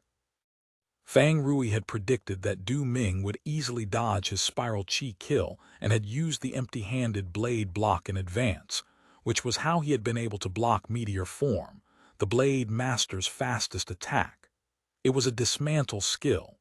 Block and then throw. Even if it was only level 1, this basic structure would always exist. Boundless Sea blocked the attack and then hit Moon luring Frost's stomach. If this skill was used aggressively enough, the throw would send the opponent flying back. However, Boundless Sea had punched very softly. Moon luring Frost didn't move an inch after taking the punch. However, Du Ming's expression had already changed. Tang Rou had given up on the explosiveness of the throw to minimize the throw effect, so he could follow up with his own class's offensive moves. Du Ming had no way of dodging because, with the throw, Boundless Sea's hand was already touching his stomach. The difference between Chi Masters and other classes when they attacked was that Chi Masters didn't need to make any arm or wrist movements to produce a force. Their attacks relied mainly on Chi, which flowed from their inner body. Since his hand was already on Moon luring Frost, he could immediately attack. The Chi quickly traveled from his body to his hands far faster than Moon luring Frost could swing his arms. Pulse Break. Break Intelligence. Break Intelligence lowered the opponent's intelligence stat, which reduced the opponent's magic attack power and magic resistance. Chi Masters dealt magic damage. Thus, the purpose of this skill was to drastically lower Moon luring Frost's weak magic resistance even further so he could maximize his DPS towards him. Once the Pulse Break went into effect, the real offense began. It started with a gentle cloud pushing palm, followed by a spiral Chi rush. The combo was a very standard one. Not a bit of dirtiness could be seen. For the final blow, he ended with Qigong Blast. After a standard combo, he finished perfectly with a level 75 skill. Tang Rou didn't do anything new with his comboing. He ended it with a reliable Qigong Blast, pouring Qi into Moon luring Frost. The light armor worn by Moon luring Frost trembled from the violent Qi. As his body flew back, blood spurted out from Moon luring Frost's mouth. Admit it. You can't beat me not just in dirtiness. Tang Rou taunted arrogantly. His attacks had been extremely efficient. Apart from the spirit reaches to the rainbow that missed, all of his other attacks had landed on Moon luring Frost. All of it had taken place within 1 or 2 exchanges, yet Moon luring Frost had already lost 54% of his health. He only had 34% remaining. As for his Boundless Sea, Tang Rou's Boundless Sea hadn't lost any health. He was at a perfect 100% health. The entire stadium was dead silent. That shameless and despicable bastard who just sat there behind a stalagmite in the beginning was somehow dominating Du Ming, who was playing incredible today. Du Ming had shown that he was in amazing form during his match against Mucheng. No, even in this match, that downwind sword slash showed how well he was playing. Even so, Tang Rou was completely overwhelming him. Moon luring Frost climbed onto his feet after getting blown back by the Qigong Blast and immediately counterattacked. A trace of blood still hung from his mouth due to the damage from the Qi. Isn't he being too impatient? Has he lost his cool? It was hard not to think these thoughts seeing Du Ming's impatience. However, Tang Rou felt a shiver down his spine. He knew best that Du Ming immediately counterattacking was the biggest threat to him right now. This bastard. He really is playing well today. Tang Rou couldn't help but admit it. Chapter 1608, 2, Honest Chapter 1608, 2 Honest Translator, Namiyami Editor. Namiyami the comboing onto Moon luring Frost used up many of the skills Boundless Sea had available. During a combo, both sides needed to pay attention to which skills were used. The side performing the combo wanted to leave as few openings as possible for his opponent to take advantage of. The side being comboed wanted to look for opportunities to break out of the combo. Tang Rou didn't get so carried away that he would leave any huge holes for himself after finishing his combo. However, because he had chained together so many skills, he didn't have many skills left to use, and his options were rather limited. If Du Ming counterattacked immediately, Fang Rui would be in greater danger. Fang Rui clearly felt this danger. Such a fast counterattack couldn't have been out of impulse. Du Ming had calmly calculated when exactly his counterattack would be most effective. Du Ming was playing like he was on fire. Boundless Sea had appeared righteous and grand just a moment ago. Within the next second, he became the reincarnation of vulgarity. He was rolling all over the ground, fleeing and hiding, all to run away from Du Ming's counterattack. Du Ming is playing extremely well today. Yiziu once again brought up this point. But he's too honest, Yiziu sighed. So? Chen Guo didn't understand. He lacks variation and finesse, Yiziu explained. Finesse as in playing dirty, Chen Guo asked. You could say that. Yiziu thought about it carefully for a moment before nodding his head. Du Ming knew the importance of making the first move and counterattacked immediately. But no matter how threatening he may be, Fang Rui had instantly seen through him. If he had mixed it up a bit, he would have made things much more difficult for Fang Rui.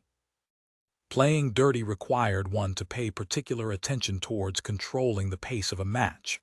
The master of playing dirty, Fang Rui, was an expert in this area. Du Ming's counterattack was too straightforward and honest. Even though he had the initiative, the more time went on, the more feeble he seemed. Blade master skills had cooldowns too. Every attempt Du Ming made to land the first blow was making his available skill pool smaller and smaller. On the other hand, Fang Rui was only focused on running away. Boundless Sea occasionally took damage, but he always avoided any critical blows. His skills were gradually coming off cooldown. However, Boundless Sea continued doing whatever he could to run away. There didn't seem to be any indication that he was planning on counterattacking, and it was making Chen Guo extremely worried. Why isn't he attacking back? Chen Guo asked Yiziu. Because Du Ming is asking the same question, Yiziu said. Chen Guo was confused at first, but she figured it out after some thinking. Fang Rui was doing what Du Ming had been lacking previously. He was mixing it up by making Du Ming second-guess himself. It was a way of controlling the tempo. Du Ming felt like Fang Rui was going to start attacking back, but he wasn't seeing any signs of a counterattack. As a result, Du Ming had no idea what Fang Rui was planning on doing. It was making him uncertain on what he should be doing. Should he continue attacking? Should he slow down the tempo? Should he let out an opening to bait his opponent? His heart was wavering, and all of this could be seen from the way his character was moving. An opening. An obvious opening appeared in Moon luring Frost's offense. Normal players might not have noticed it, but the spectating pro players immediately saw it. But Fang Rui didn't do anything. Fang Rui still didn't act. Boundless Sea was still rolling all over the place. What is he thinking? Even the pro players were starting to get restless. As for Du Ming, he had immediately noticed the opening and panicked. In a fluster, he started thinking of how he could bring things back. However, Fang Rui didn't act on it. Did he not see it? No way. What is he thinking? In any case, I really got lucky that he missed the mistake I made. I have to focus. Du Ming thought to himself. Spiral Chi kill. Whirling Chi suddenly appeared in front of Moon luring Frost. Fuck. The reaction from the pro players were even more intense than the normal players. After all, most of the audience hadn't noticed Du Ming's mistake, so they didn't understand how sudden the Spiral Chi kill was. It was as if Du Ming had fallen off a cliff and was climbing back up, but during this time, Fang Rui just stood there not doing anything. Then as soon as Du Ming climbed up, narrowly escaping death, Fang Rui ran over and pushed him off. How dirty, how despicable. I can't even watch. Thunderclaps Dai Yankee cried out. Many of the younger pro players nodded their heads in agreement. They were all too inexperienced to deal with Fang Rui's dirtiness. The spiraling Chi surged. Du Ming had been completely caught off guard, but there was still time to dodge it. Du Ming's condition today was godly. He had somehow reacted in time to this surprise attack. Moon luring Frost stepped to the side, narrowly dodging the Spiral Chi kill. Just when he was about to counterattack, he suddenly hesitated. Why does this feel like déjà vu? The last time he counterattacked after narrowly dodging a spiral chi kill, hadn't Tang Rou caught him with an empty-handed blade block. Some of the more astute and experienced pro players noticed Du Ming's hesitation and had the same sentiment as Yi Ziu. He's too honest. Tang Rou had numerous skills that he could have used to attack, but he had specifically chosen to use spiral chi kill. His aim was to bring up an unpleasant memory for Du Ming and make him feel a sense of déjà vu, advance or retreat. The decision needed to be made fast. On the other hand, hesitation was exactly what Tang Rou wanted. The hesitation had only been an instant, but Tang Rou had been waiting for that instant. Spiral Chi Rush. It was an attack similar to Spiral Chi Kill. The difference was that Spiral Chi Rush carried the user forward as well, closing the gap created from Moon luring Frost dodging the Spiral Chi Kill. Du Ming shouldn't have been hit by it, but he hesitated when he couldn't hesitate hit. The spiraling Chi wasn't a quiet one. The moment Moon luring Frost was hit, ear-piercing screeches sounded from the Chi tearing through his light armor. The dirty Chi master immediately looked bright and radiant again. Skill after skill followed. Wave after wave of Chi struck Moon luring Frost from close and from afar. The Chi danced like a dragon, swallowing Moon luring Frost's life. Du Ming refused to give up. It wasn't the last round yet. He hadn't come across the person he wanted to come across. How could he lose here? Immortal guides the way. Suddenly, Moon luring Frost swung his sword, splitting apart the roaring Chi towards Boundless Sea's chest. Empty-handed blade block. Let's see it. Du Ming was completely ready for Boundless Sea's empty-handed blade block. But to his surprise, Boundless Sea's two arms didn't rise up. Boundless Sea stuck his chest forward and took a step towards him, prepared to take the blow. Fuck! Du Ming cursed. He had been completely focused on the empty-handed blade block, but what came was reinforced iron bones. I guess that's it. Immortal Guide the Way's knockback had no effect against a super-armored target. Boundless Sea's Chi wreaked havoc, destroying the last bit of Moon luring Frost's health. Happy's Tang Rou 1. Chapter 1609 directly ignored Chapter 1609. Directly ignored translator. Namyami editor. Namyami Tang Rou had obtained an outstanding win. Boundless Sea still had 77% health left. Du Ming left the stage downcast, but he received much applause from the crowd nonetheless. Even though he had lost quite badly, his win against Mucheng had been beautiful. His fans wouldn't be so easy to forget his brilliant performance. Even so, Du Ming was dejected. After all, apart from winning, he had brought his personal feelings into the match. When he returned to his seat and he received comfort from his teammates, he couldn't help but glance towards Happy's seats first. There's no saving him. Might as well sell him to Happy. Haha, I was thinking, when we sell him to Happy, we should do it as a trade for Tang Rou. Wouldn't that be hilarious? It was the finals and Samsara was behind, but Samsara's players could still joke around. It had to be said that the team had cultivated a healthy environment of trust and confidence. No matter what situation they were in, they always kept calm. Whether they were in the lead or falling behind, it was all a part of competing. They would face it with a hopeful outlook that they would win in the end. It's my turn. Sun Xiang got up. He had a long history with Happy and with Yi Ziu. 2 group arenas had passed in the finals. He hadn't fought against Yi Ziu in either of them, which made his fight somewhat less storied. Right now, he was Samsara's last player in the group arena. He would need to beat practically 2 challengers from Happy to win. It wasn't looking too good for him. However, Samsara's fans seemed to be confident in this newly joined member of theirs as they cheered excitedly for him. Brimming with confidence, Sun Xiang walked towards the stage and waved towards the crowd. Group arena deciding round. He would need to beat 2 opponents to win. Sun Xiang was clear what situation he was in. Before he entered his player booth, he couldn't help but look towards Happy's side, at Tang Rou. The meaning behind his gaze at Tang Rou was completely different from Du Ming's. Du Ming had been looking forward to playing with her. On the other hand, Sun Xiang was picking a fight, telling her, "I'll be waiting." He wasn't a stranger to Tang Ru's fiery fighting spirit. Tang Rou was a rookie though, while Sun Xiang was a top god.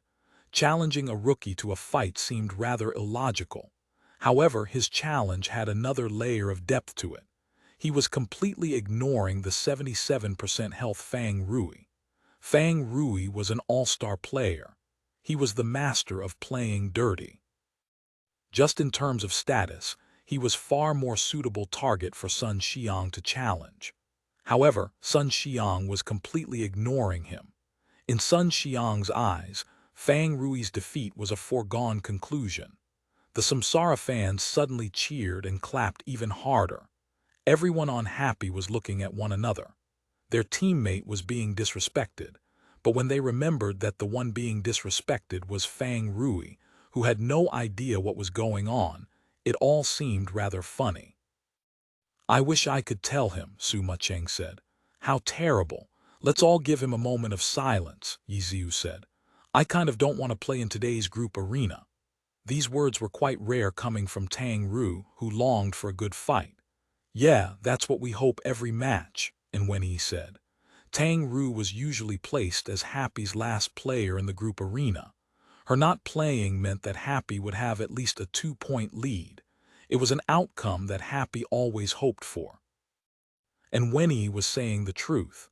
"I always hope that boss can 1v5. Steamed Bun really worshipped Yiziu like he was a god, even Yiziu embarrassed at times. "Let's watch Fang Rui play." Yiziu hastily brought the subject back to the match. The two sides loaded into the map and the match soon began. "Surrender!" Fang Rui started trash-talking Sun Xiang. Unfortunately, poor Fang Rui didn't know that to Sun Xiang, he was already a dead man. Ha ha. Sun Xiang clearly had no interest in talking to a dead man.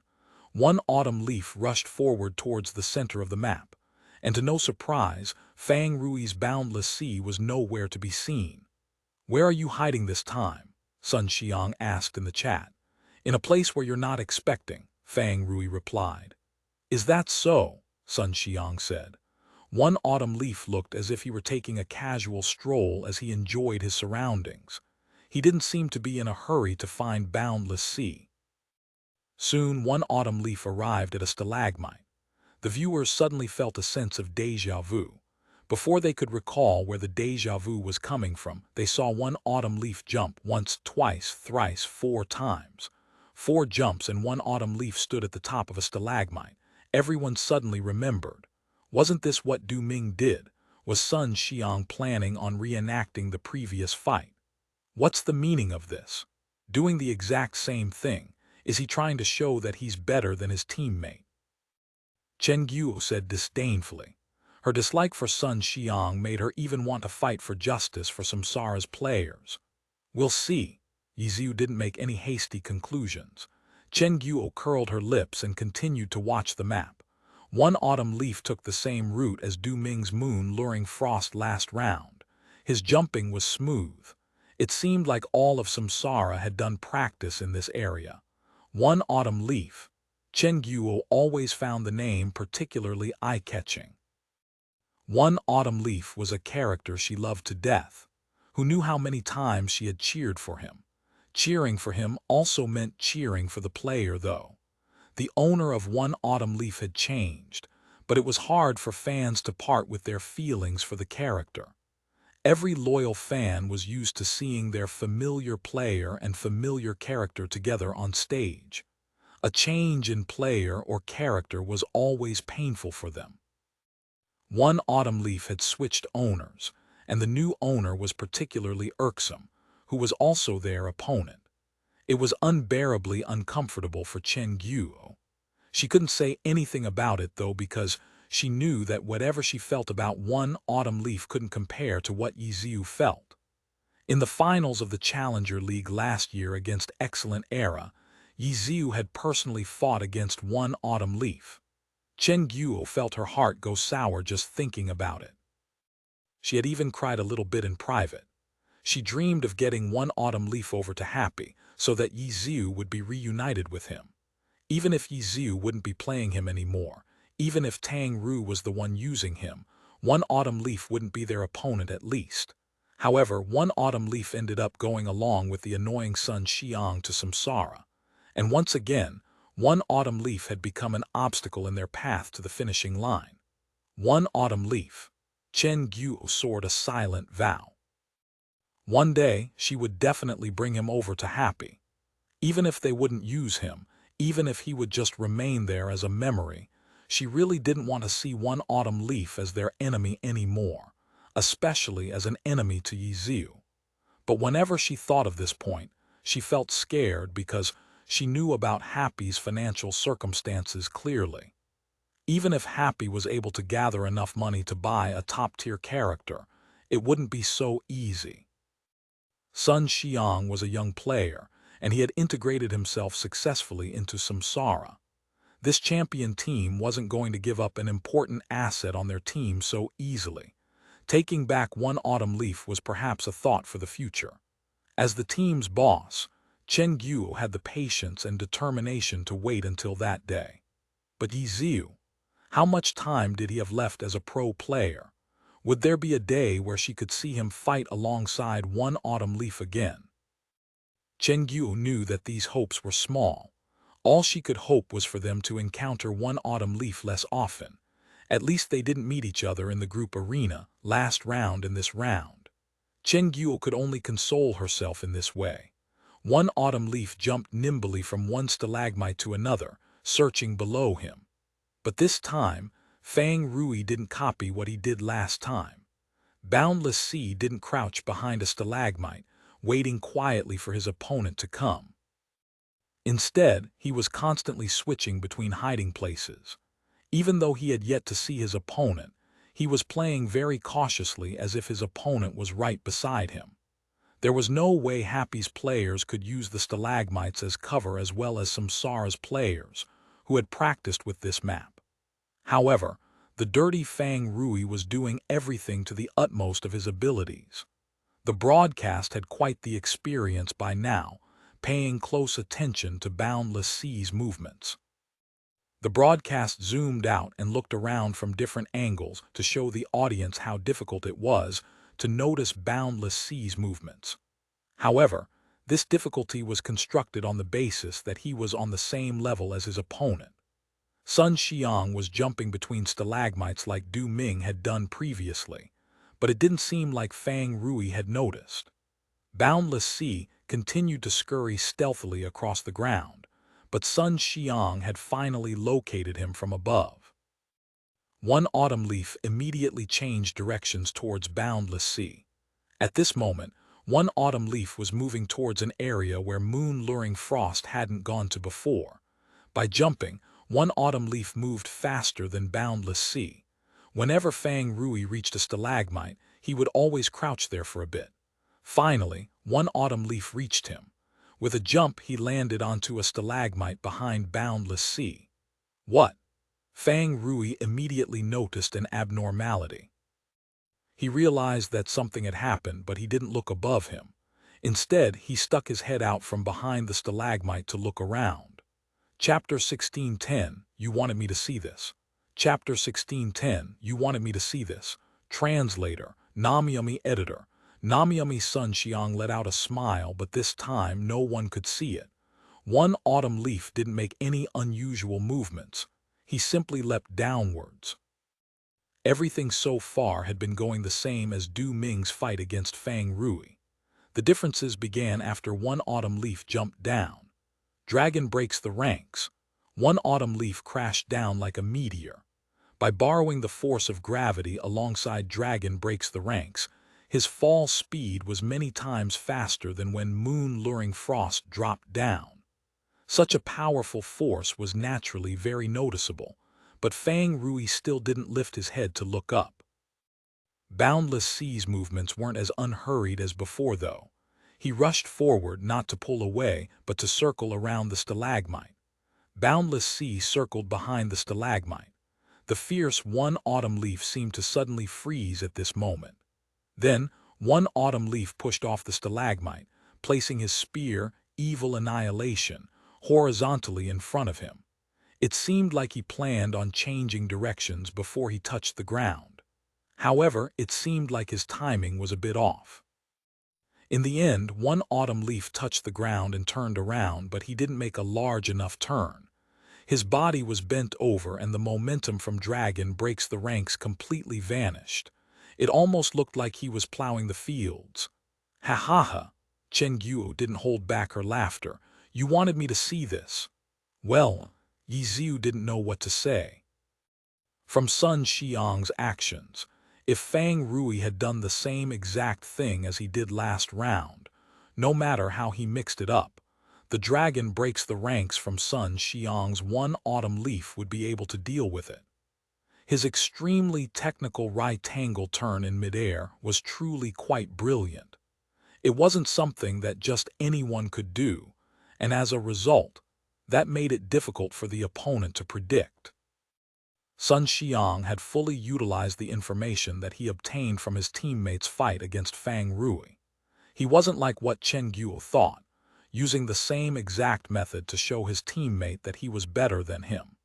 He was using the same method so that he could replicate Fang Rui's response to it. Since he would know what Fang Rui would do, he could come up with a way to counter it. It was a perfect example of a group arena team strategy, taking advantage of the knowledge gained from previous rounds. Unfortunately, Fang Rui did something completely different than what he did last round. Boundless Sea circled directly behind the stalagmite. No matter how brilliant his turn was, it was impossible for one autumn leaf to circle around the stalagmite so quickly. Sun Xiang had been caught off guard by it. The surprise made him react slightly too slow, and he ended up faltering on the extremely technical turn in midair. It was why one autumn leaf looked like he was a farmer plowing the field right now. Since he failed to execute the move perfectly, there was a small opening. Boundless Sea circled back and shot out a blast of chi. Sky-piercing strike. The chi flew rapidly, but it missed. One autumn leaf seemed to know that Boundless Sea had attacked from behind him. He jumped up, leaping over the sky-piercing strike. Then he twisted around in midair. Battle magic was already gathering around his spear, evil annihilation. Crashed down, shattering the lands. Magic descended and then spread outwards. The surface of the earth swelled and then burst. The magic condensed and exploded, sending dirt flying violently into the air. Fang Rui knew that the situation wasn't good and didn't dare contend against it. Boundless Sea immediately ran away. Sun Xiang had completely put a stop to Fang Rui's sneak attack. In this instant, Chen Guo hated to admit it, but she seemed to see a shadow of the former battle god. Brandishing his spear, one autumn leaf chased after Boundless Sea. As Boundless Sea ran, he would turn his head back to check behind him. He looked like he was in a panic. Soon, he reached another stalagmite and immediately hid behind it. Sun Xiang didn't hesitate. One autumn leaf rushed towards the stalagmite at a diagonal. The moment you circled around behind a stalagmite, there would be a slight opening. This opening was too small, though, and to most people it wasn't enough time to respond to a potential sneak attack. However, Sun Xiang had the confidence that he could. One step, there was no one behind the stalagmite. Boundless Sea had plans on making a sneak attack. After using the stalagmite to block Sun Xiang's vision, he continued to scurry away. Sun Xiang sneered. One autumn leaf continued to give chase. However, so far, there hadn't been any opportunities for one autumn leaf to create any neutral chasers. As a result, he didn't have much of an advantage in movement speed, and the two maintained the same distance between each other. Sun Xiang wasn't in a hurry, though. He just needed to keep close enough to Boundless Sea. He might not catch up, but what about after his Dragon Breaks the Ranks went off cooldown? Everyone realized it. The broadcast put a special countdown showing the cooldown on Dragon Breaks the Ranks as if it was Boundless Sea's death timer. Chen Guo couldn't laugh. Last round, Fang Rui had looked dominant against Du Ming. This round, Sun Xiang was chasing him around as if he were a stray dog. Is there nothing he can do? Chen Guo looked at Yiziu.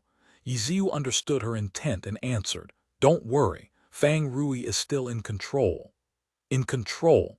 Chen Guo looked at Boundless Sea. It looked more like he had completely lost control. If that's what Sun Xiang is thinking too, then that'd be great, Yiziu sighed. What's that supposed to mean? Chen Guo replied. Ha ha, Yiziu pretended like he didn't know. Okay, Dragon Breaks the Ranks is about to be off cooldown, Pan Lin shouted. 3, 2, 1. Pan Lin soon swallowed his words because Sun Xiang didn't do like he had imagined, immediately using Dragon Breaks the Ranks once it came off cooldown. Sun Xiang wasn't in a hurry. He could see that Fang Rui wasn't in a panic. Fang Rui was still running away because he hadn't found any opportunities to counterattack. If he hastily made a move, he might actually be giving Sun Xiang an opening to attack him. A single Dragon Breaks the Ranks wouldn't be enough to fully close the distance between the two of them. Sun Xiang had completely ignored Fang Rui and provoked Tang Rou, but that didn't mean he was underestimating his opponent. From the start, he had used all the knowledge that he had to gain the upper hand. This was more than enough to show that he had respect for his opponent.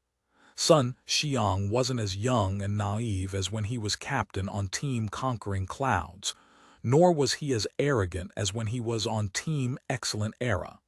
He had matured, using the appropriate behavior to face a match. Are they just going to keep running until the end? Seeing that neither side was doing anything apart from running, the viewers couldn't help but be puzzled. The finals was a grand stage to be on. It couldn't just end up being a contest of who was better at controlling their stamina, could it? That would be too boring. Even though that was what most people were thinking, there really didn't seem to be anything apart from stamina consumption that would change the situation. The broadcast showed the stamina bars on the two characters, which was extremely rare to see in a pro match. It seems like Boundless Sea will last longer, Pan Lin said.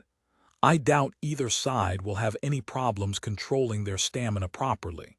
However, there's an inherent disparity between their classes.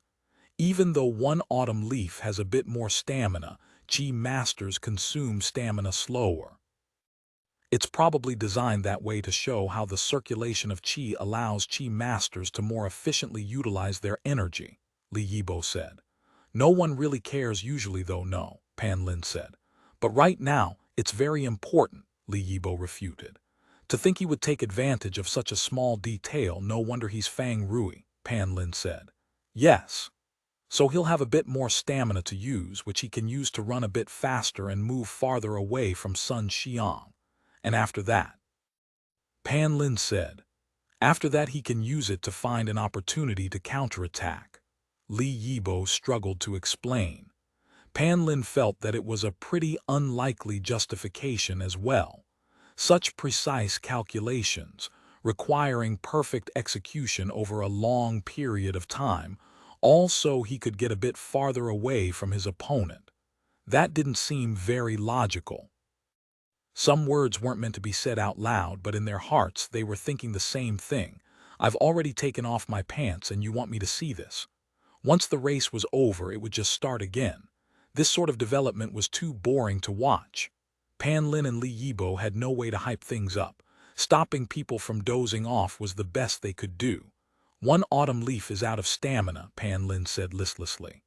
Yeah, Li Yibo replied listlessly. Fang Rui should know, right? He should know. Do you think Sun Xiang has any ideas? Pan Lin said. If he had any ideas, wouldn't he have used them by now? Li Yibo answered. True, he's out. Yup. So now, Dragon Breaks the Ranks, fuck, Pan Lin shouted. He couldn't help but curse, and he hadn't noticed it all. He was completely astonished. He hadn't expected it at all. To think Sun Xiang would choose to use Dragon Breaks the Ranks once his stamina ran out. It was truly surprising. Fang Rui must not have expected it either. That arrogant Sun Xiang was exceptionally calm. It was truly surprising. Dragon Breaks the Ranks. One autumn leaf rushed forward, and this skill's speed was far faster than a sprint. But there was a bit of distance between them. Dragon breaks the ranks would take some time to close the distance, and that was where the issue lay. But who would expect a dragon breaks the ranks at this moment? A slight hesitation may result in Tang Rou not being able to react in time. But Tang Rou didn't hesitate. He had unexpectedly thought of the dragon breaks the ranks. Boundless Sea moved horizontally, successfully dodging the dragon breaks the ranks. Then he responded with a spiral chi rush. However, one autumn leaf didn't immediately stop after dragon breaks the ranks missed like Tang Rou had expected. One autumn leaf continued right past him. As a result, the two seemed to swap places. One autumn leaf wasn't able to close the distance, but Tang Rou wasn't able to get his counterattack. However, Chi masters were experts at mid-range. The skills that he had in mind couldn't be used because of the distance they were at, but he had many other skills he could use. Chi blade. The attack was inherently difficult to see. With Tang Rui's sneaky methods, people who weren't paying close enough attention probably didn't even think Boundless Sea did anything. The Chi blade flew out. Boundless Sea's palms continued to gather chi for the next skill. One autumn leaf had turned around, brandishing his spear, but he couldn't make any attacks because of the distance. Suddenly, his body flickered. A trace of magic was all that remained in his original position. One autumn leaf had disappeared. Teleport. The skill that one autumn leaf put on his weapon today was teleport. The first time using a bonus skill on a weapon would always be a surprise, but teleport was a very common mage skill that people chose. Even when it was spread to all classes, teleport was the most commonly chosen skill. No other superclass had a skill that was so beloved by everyone. Even if the teleport distance was rather small at level 1, it was an extremely versatile skill that could be used to escape or to attack. Was Tang Rou caught off guard by this sudden change? Thank you for listening to the story on KevinAudio.com Chapter 1611, Unable to Play Dirty Chapter 1611, Unable to Play Dirty Translator, Namiyami Editor. Namiyami, the sudden teleport surprised quite a few of the viewers. But to a pro player, teleport was pretty much considered a required skill for mages. Thinking about it more closely, though, since one autumn leaf had teleport, he could have easily combined it with the burst of speed that Dragon Breaks the Ranks provided and chased Tang Rou down. It didn't seem at all necessary to save it and use it at the last second. So did that mean he didn't use it just as a setup where Tang Rou mistook his skill build to not have teleport, and thus lure him to let his guard down against it? A normal player would not have given a second thought after observing this move, but to a pro player, there was often a deeper layer to things, a competition of endurance. From the start, this was only in the eyes of the average viewer. None of the pro players considered it to be that simple. It would be looking down on them if you expected a pro player to make a basic blunder like this. Up until they saw this teleport. This skill has lost its element of surprise because too many players added it on their weapons. However, in this situation, it had gained a brand new element of surprise. Many spectators felt a whole new level of respect for Sun Xiang. Everyone who had played against Sun Xiang, and even those who once called him teammate, clearly felt changes from him. Had he been enlightened during his time at Excellent Era? Had he learned during his time at Samsara? Perhaps both. Whatever it may be, this new generation player did his utmost to continually move towards perfection. Nice teleport. The spectators all praised to themselves. Because teleport could only be level 1, one autumn leaf could only move so far with it. But this teleport finally put one autumn leaf directly beside Boundless Sea. Sky Strike. One autumn leaf used the fastest skill in the battle mage's arsenal. Evil Annihilation was thrust out the exact same moment that his body appeared. Roll. Boundless Sea rolled sideways. He dodged it, Pan Lin cried out in shock. The pro players also all felt that it was odd, such an unexpected teleport and such an unexpected attack. Yet Fang Rui managed to react to it. The fact that he could react proves he was still prepared. The statement came from Yuan Yongbin, the cleric player from Wind Howl, Fang Rui's former teammate. He clearly had a good understanding of Fang Rui. We gotta give it to the king of dirty plays. He always expects his opponent to have the worst intentions, eh? Misty Rain's Li Hua said. This didn't sound much like praise, but it was spot on. Everyone watching felt like if they put themselves in Fang Rui's shoes, they would have let their guard down against teleport after seeing Sun Xiang's plays. However, Fang Rui himself was still on guard against it, and that could only be because of his personality and playstyle. Sky Strike missed, but Sun Xiang didn't look like he was going to be discouraged this easily. At least he had an opportunity right now and was in close range. One Autumn Leaf unleashed another attack straight away. Draconic Crusher, Evil Annihilation, which was swung up from the Sky Strike, crashed down and unleashed a Draconic Crusher. This skill had a knockdown effect and had extremely high priority. It was not possible to answer it with another skill. Boundless Sea had no time to get up after dodging the Sky Strike and had to quickly roll again. The magical energies of Draconic Crusher bombarded the ground and immediately smashed out a small crater in the ground. Evil Annihilation shot up once again, not giving Fang Rui any time to catch his breath. Dragon Tooth. Boundless Sea used the momentum from the roll to take a sideways step.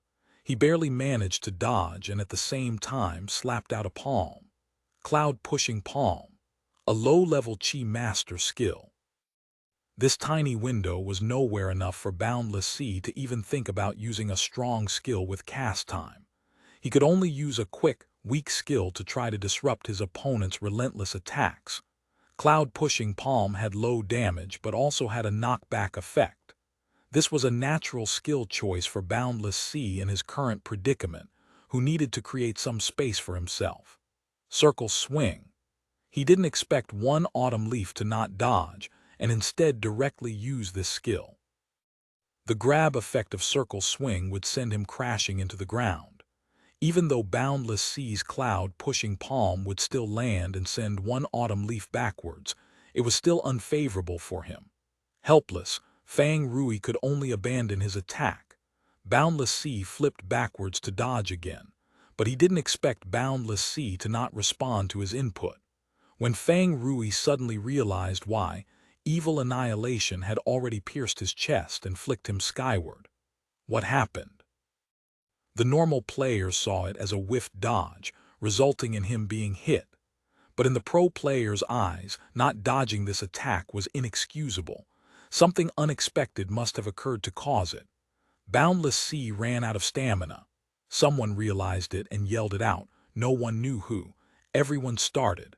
Then their minds were blown. They realized that the answer to their speculation over Sun Xiang's intentions were far simpler than they thought. Sun Xiang was not trying to set up for a successful teleport earlier. His main ploy was to whittle away Fang Rui's stamina. Because of Fang Rui's playstyle, a dirty playstyle meant the player will never seek direct confrontation with his opponent. He would use all sorts of tricks to gain a slight advantage by avoiding bad positions and moving into good ones, meaning a lot of movement would be used. Sprints, rolls, jumps, these common movements are all stamina hungry. The vast majority would never feel that their stamina limited their movements, except for when they sprinted without a break. These movements were seldom used so frequently that they caught up to stamina recovery.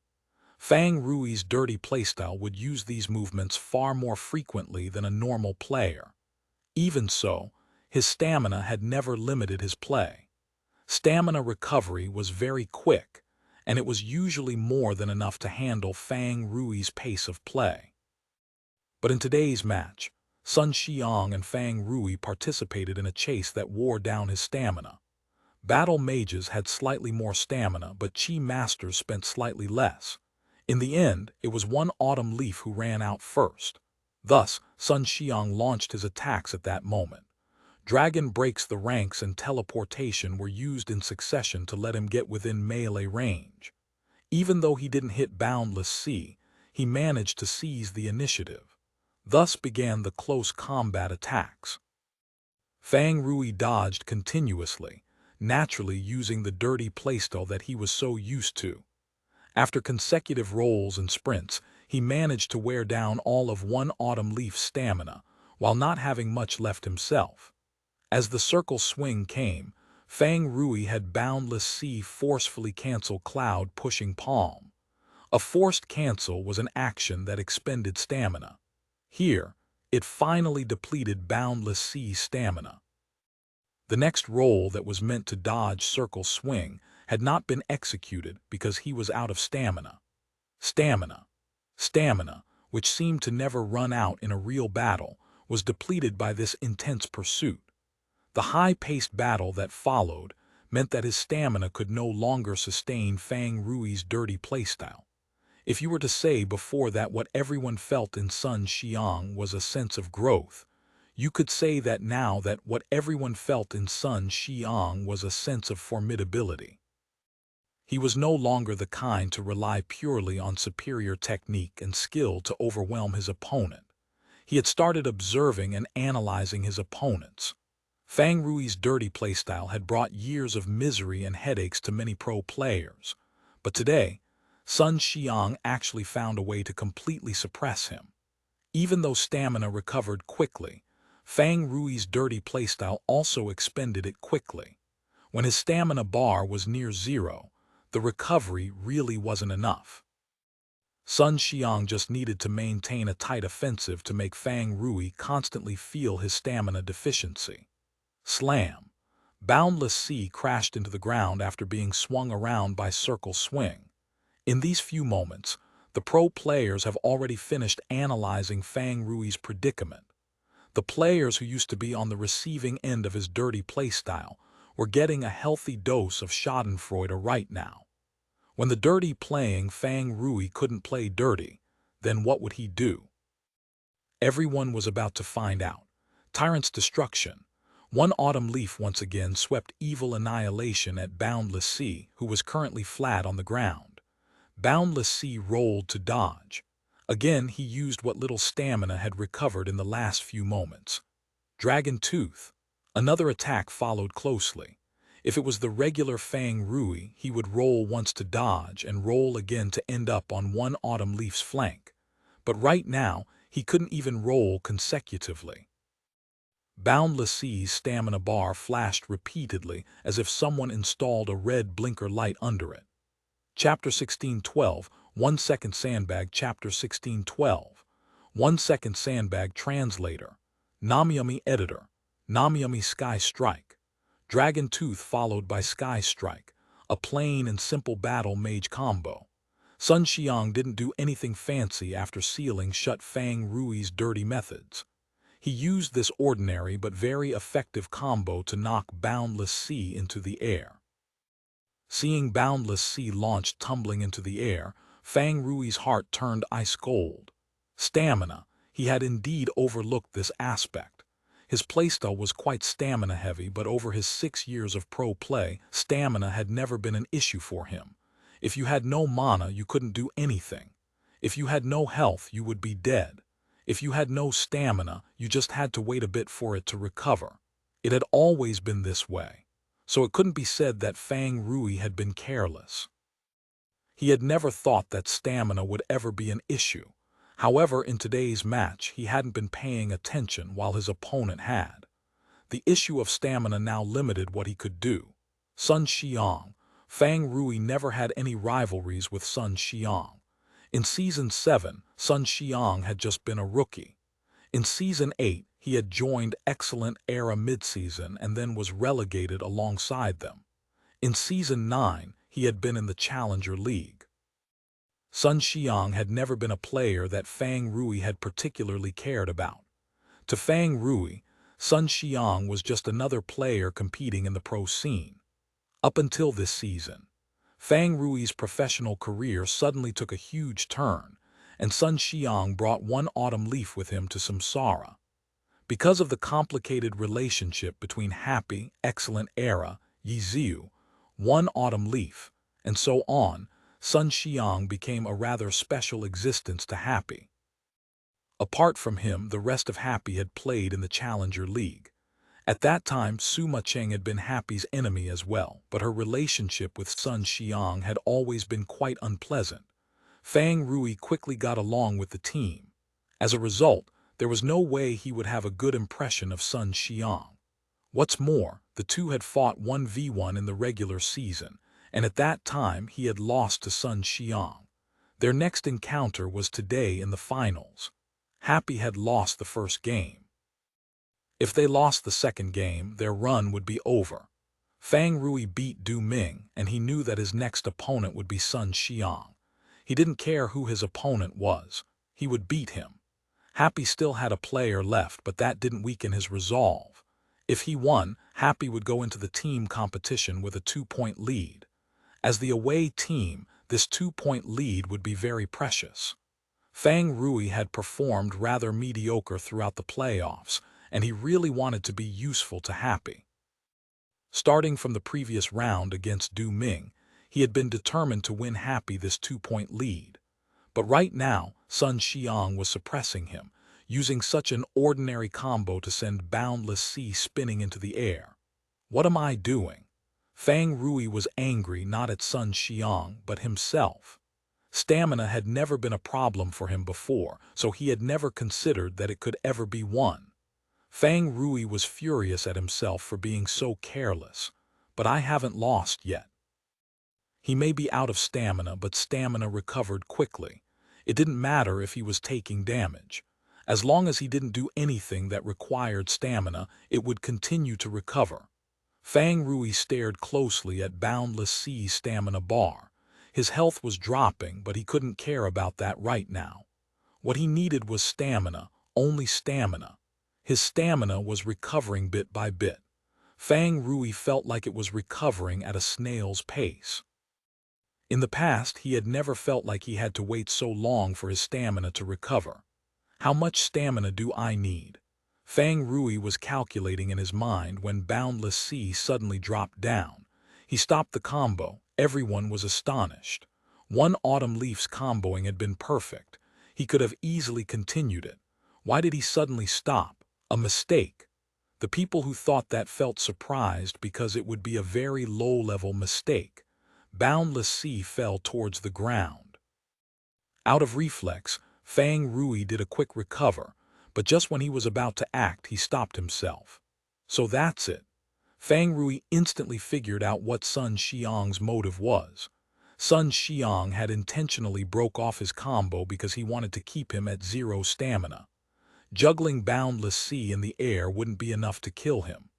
During this time, Boundless Sea would recover stamina, which would let Fang Rui respond and counterattack. As soon as Boundless Sea's stamina recovered just a little bit, Sun Xiang intentionally stopped his combo to give Fang Rui an opening to react and use up what little stamina he had. Boundless Sea crashed to the ground. Quick recover.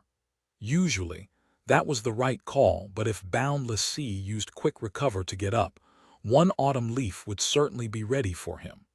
Fang Rui's usual methods required stamina, and he would quickly exhaust what stamina he had left. Once his stamina was gone, he would once again be in a passive state.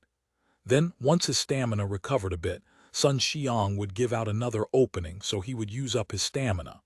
The cycle would just repeat endlessly until he died. I can't let that happen. I have to recover enough stamina before I act, even if it means I take more damage. Bang! Fang Rui didn't quick recover, and Boundless Sea fell straight to the ground. Sun Xiang immediately grasped Fang Rui's intentions. He couldn't force Fang Rui into action. If Fang Rui insisted on trading his health for stamina, then he could only oblige and deal as much damage to him as possible. Tyrant's destruction. Evil annihilation swept towards Boundless Sea. The people who had figured out both sides' goals thought that what came next would be a one-sided beatdown. The happy fans couldn't help bear to watch. But evil annihilation missed. Boundless Sea suddenly rolled, dodging the tyrant's destruction. He was using what little stamina he had left. What is he thinking? What is he thinking? The people who thought they understood were now completely puzzled again. If Tang Rou hadn't noticed Sun Xiang's goal, then he would have quick recovered before. If he had noticed, then he shouldn't be using his stamina, instead trading his health for it. And where was he rolling to? What is he trying to do? No one understood. Sun Xiang didn't either. He had already been ready to treat Boundless Sea like a wooden stump, a sandbag. He was planning on using everything he had to deal as much damage as possible within a short period of time. But Tang Rou unexpectedly moved. Boundless Sea rolled away to dodge one autumn leaf's tyrant's destruction. What's the meaning of this? Sun Xiang didn't understand either. But since Tang Rou made a move, he should force him to use up his stamina and pull him into a cycle of death. Then what? Sun Xiang suddenly blanked. He discovered a problem. After the tyrant's destruction, any other attack he made seemed awkward. It seemed as if no skill he chose would be able to perfectly accomplish his goal. Sun Xiang figured it out. After seeing the ending lag from one autumn leaf using tyrant's destruction, the pro players also figured it out. Tang Rou, that bastard, was too dirty. Everyone thought that his only choice was to trade his health for stamina. Sure, so he pretended like that was his plan. Boundless Sea crashed into the ground like a sandbag. However, this sandbag wasn't an obedient one. Sun Xiang was determined to give this sandbag a fierce beating, but when he attacked, the sandbag suddenly dodged. When attacking a defenseless sandbag, what mattered was dealing as much damage as possible. There was no need for defense or for combos. But Tang Rou wasn't a defenseless sandbag, which meant that you needed to make adjustments depending on the situation. Attacking Tang Rou and attacking a sandbag were two entirely different things. Tang Rou had Boundless Sea pretend to be a sandbag. For a second, he displayed his dirtiness. Sun Xiang saw that his target was a sandbag, but in the next instant, his target became a dirty Tang Rou. Attacking Tang Rou required a completely different mindset than attacking a sandbag. Sun Xiang needed to make the switch, but he wasn't ready for it. The fluidness of his offense instantly vanished. Tang Rou was waiting for this moment, and it was more than enough for him to turn things around. Even if Boundless Sea didn't have enough stamina, what he needed to do next was to use attacks that didn't require stamina. Spiral Chi Kill.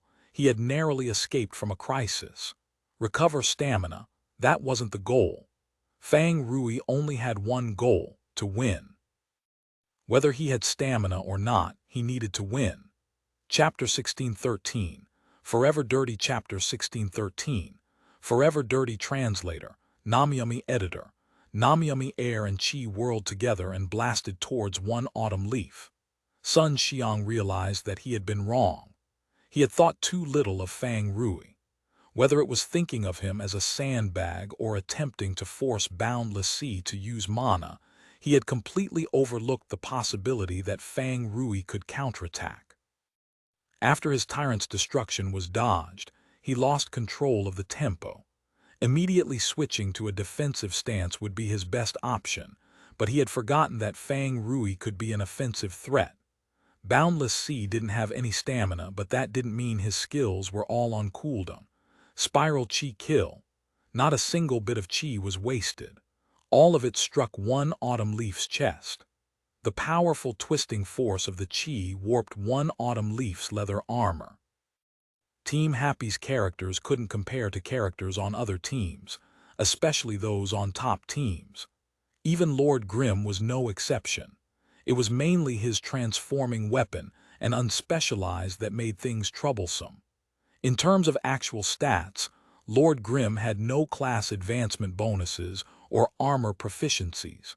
His stats didn't come close to the stats on other pro characters. Happy only had two characters that could compete with characters on other top teams. One of them was Mucheng's Dancing Rain.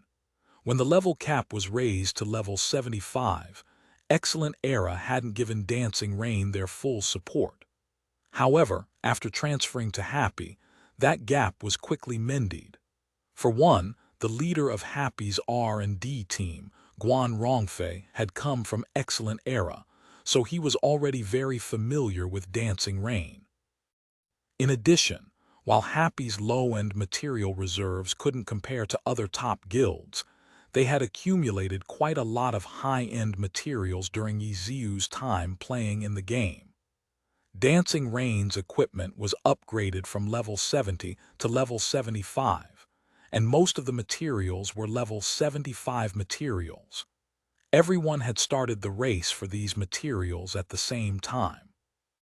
During this race, not only did Happy not fall behind, due to Yiziu's participation in the race, Happy had a significant lead over the other guilds. Dancing Rain's strength quickly caught up to the other top characters. As for Happy's other strong character, that would be Tang Rou's Boundless Sea. Boundless Sea had been Glory's #1 Chi Master. Even if the character had been in the low-tier Team Seaside, the team had poured in all of their resources to maintain this title of #1. In Season 9, Zhao Yang announced his retirement. For Team Seaside, maintaining this #1 title became their team's burden. As a result, the team gave up on Boundless Sea and sold it to Happy. Boundless Sea had been #1 when the level cap had been 70. Once the level cap was raised to 75, he had the same advantage as Dancing Rain. Happy didn't lose to any of the powerhouse clubs in level 75 materials. Although Guan Rongfei had never touched Boundless Sea's equipment before, a Chi Master had been a main part of Excellent Era's force for many years. Thus, Guan Rongfei was no stranger to this class. Boundless Sea just wasn't as convenient for him to upgrade as Dancing Rain. Boundless Sea's equipment was soon upgraded to level 75, and the character kept the title of Glory's #1 Chi Master. The only problem was that his new owner was Tang Rou, who had switched classes from Thief to Chi Master. This new dirty Chi Master playstyle was very unconventional. For a time, neither Chi Master players nor Tang Rou fans liked it.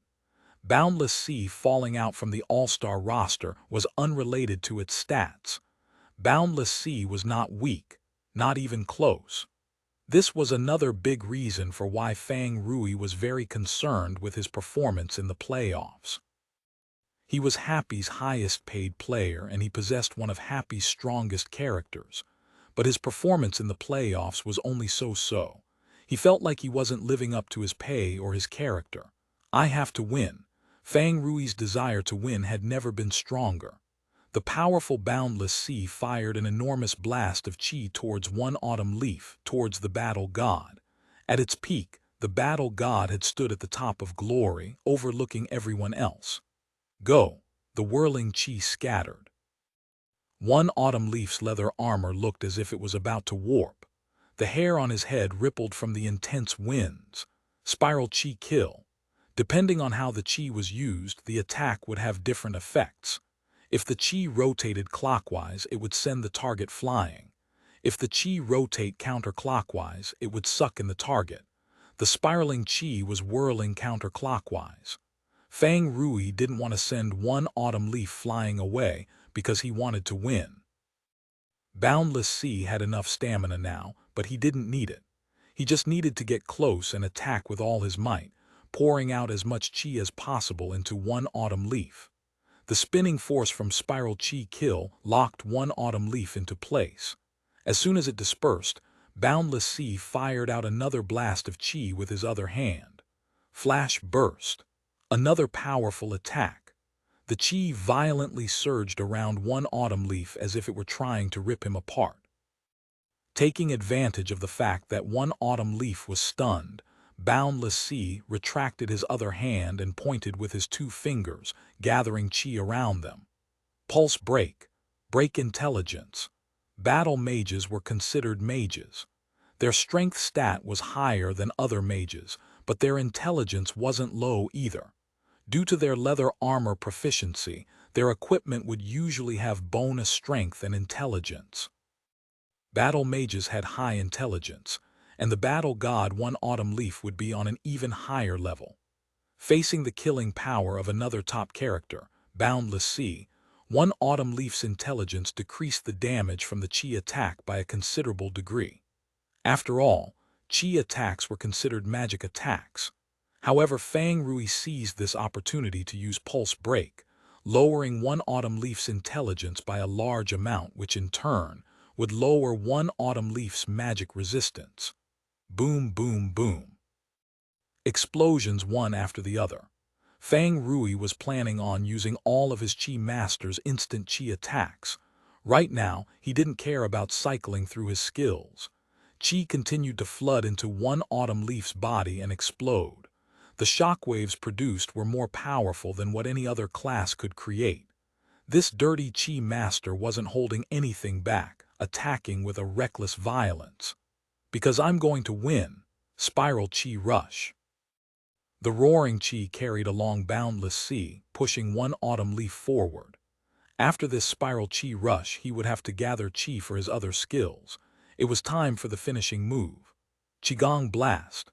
The finishing move was the Chi Master's strongest attack, the level 70 Qigong Blast. Even with the addition of the level 75 Pulse Break, Chi Masters didn't have a stronger attack. The Qigong Blast struck One Autumn Leaf, knocking him back. The Chi exploded as One Autumn Leaf slid back. The series of Chi attacks seemed to erupt all at once. Blood blossomed from One Autumn Leaf like a crimson flower, blooming and withering in an instant. 55%, the system showed how much health One Autumn Leaf had after this combo. He had lost nearly half his health.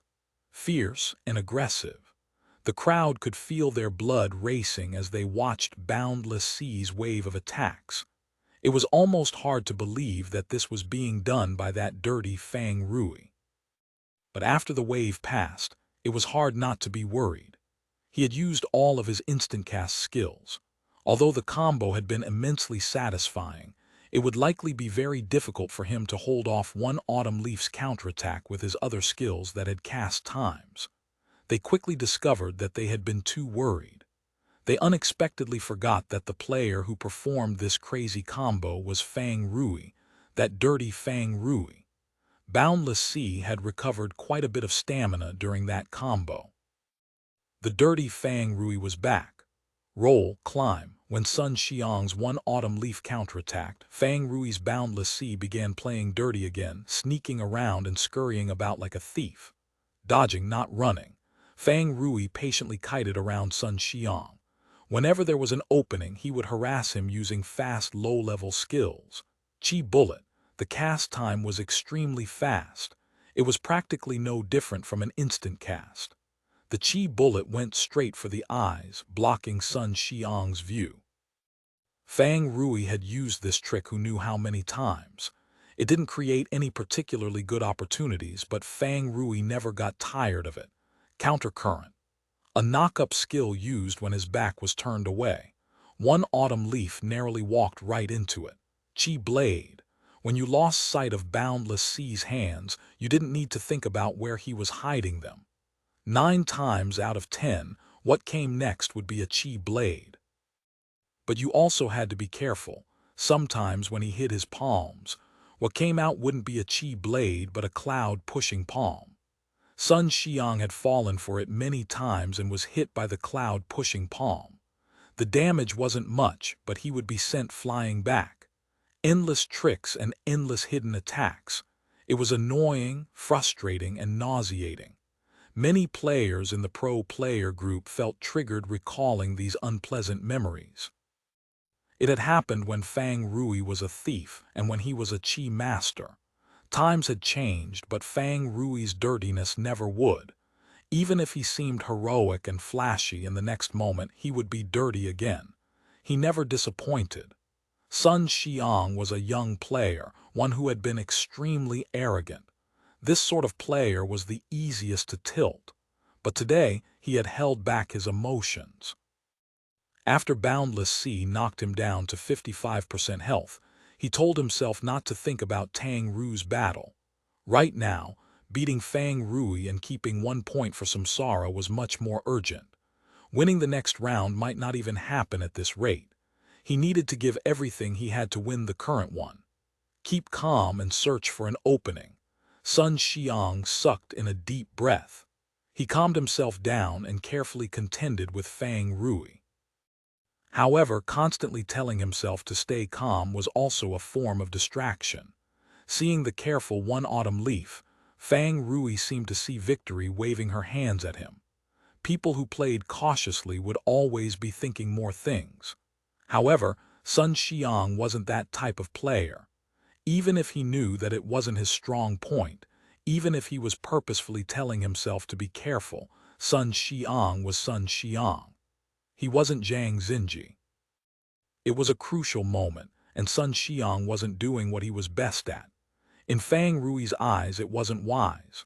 In contrast, it was easier to find an opening against this type of Sun Xiang. Fang Rui kept making feints, releasing smoke, sending himself messages, all to make Sun Xiang think and decide until those thoughts and decision became hesitation. Sun Xiang lost his resolve, his drive. He himself didn't realize it. He thought that he was calmly and effectively dealing with Fang Rui's dirtiness. However, the pro players watching could tell that Sun Xiang had fallen into Fang Rui's pace. Fang Rui was leading him by the nose.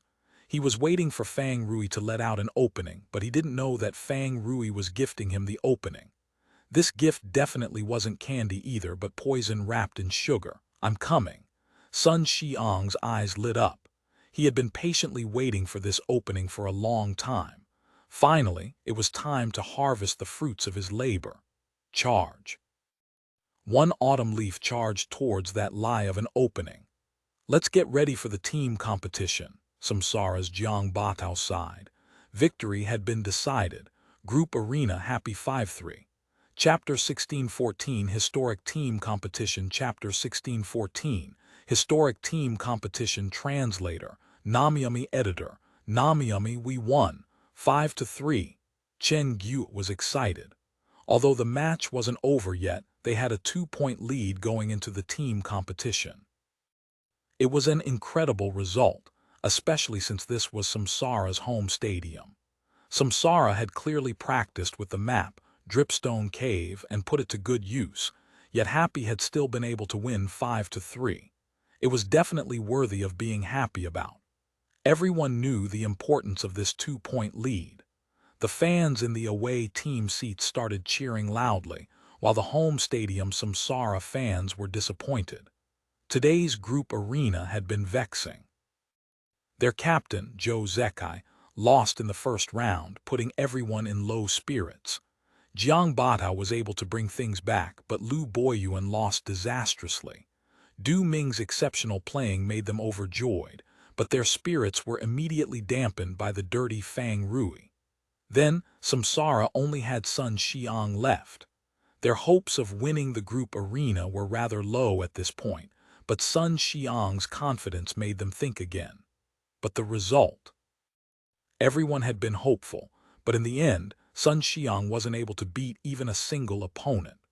Samsara's fans weren't at all pleased with Sun Xiang's performance. When the group arena ended and the players came down from the stage, there were even boos towards Sun Xiang from the crowd. Sun Xiang lowered his head, silent and embarrassed. His teammates sympathized with him, though, because his loss hadn't been as bad Lu Boyuan's. In contrast, Sun Xiang had his glimmering moments. Unfortunately, Fang Rui wiped it all away. Fang Rui, he had essentially done a 1v2, successfully earning Happy a 2-point lead. It was a result worthy of him being the highest paid player and having their strongest character. Fang Rui was satisfied, and the booing towards Sun Xiang was just heaven to his ears. Fang Rui wasn't polite. He grinned as he waved his hands towards the crowd as if they were cheering for him. Samsara's fans weren't happy with Sun Xiang, but they weren't going to just let the opposing team laugh at them. The look on Fang Rui's face made them stop booing towards Sun Xiang. Then they started sending their booze towards Fang Rui. The players on Samsara, including Sun Xiang, couldn't help but look towards Fang Rui. Their gazes were filled with gratitude. Nice job pulling that aggro, but Fang Rui didn't care about that. When he returned to his team, he was in high spirits. What do you think? Just say it, how'd I do? Fang Rui asked Yiziu. Good job, Yiziu clapped his hands in praise. I appreciate your honesty, Fang Rui said. The gloom that he had been holding in throughout the playoffs was finally let out today. Fang Rui felt like he was playing great, his golden right hand was on fire. He couldn't wait for the team competition to begin.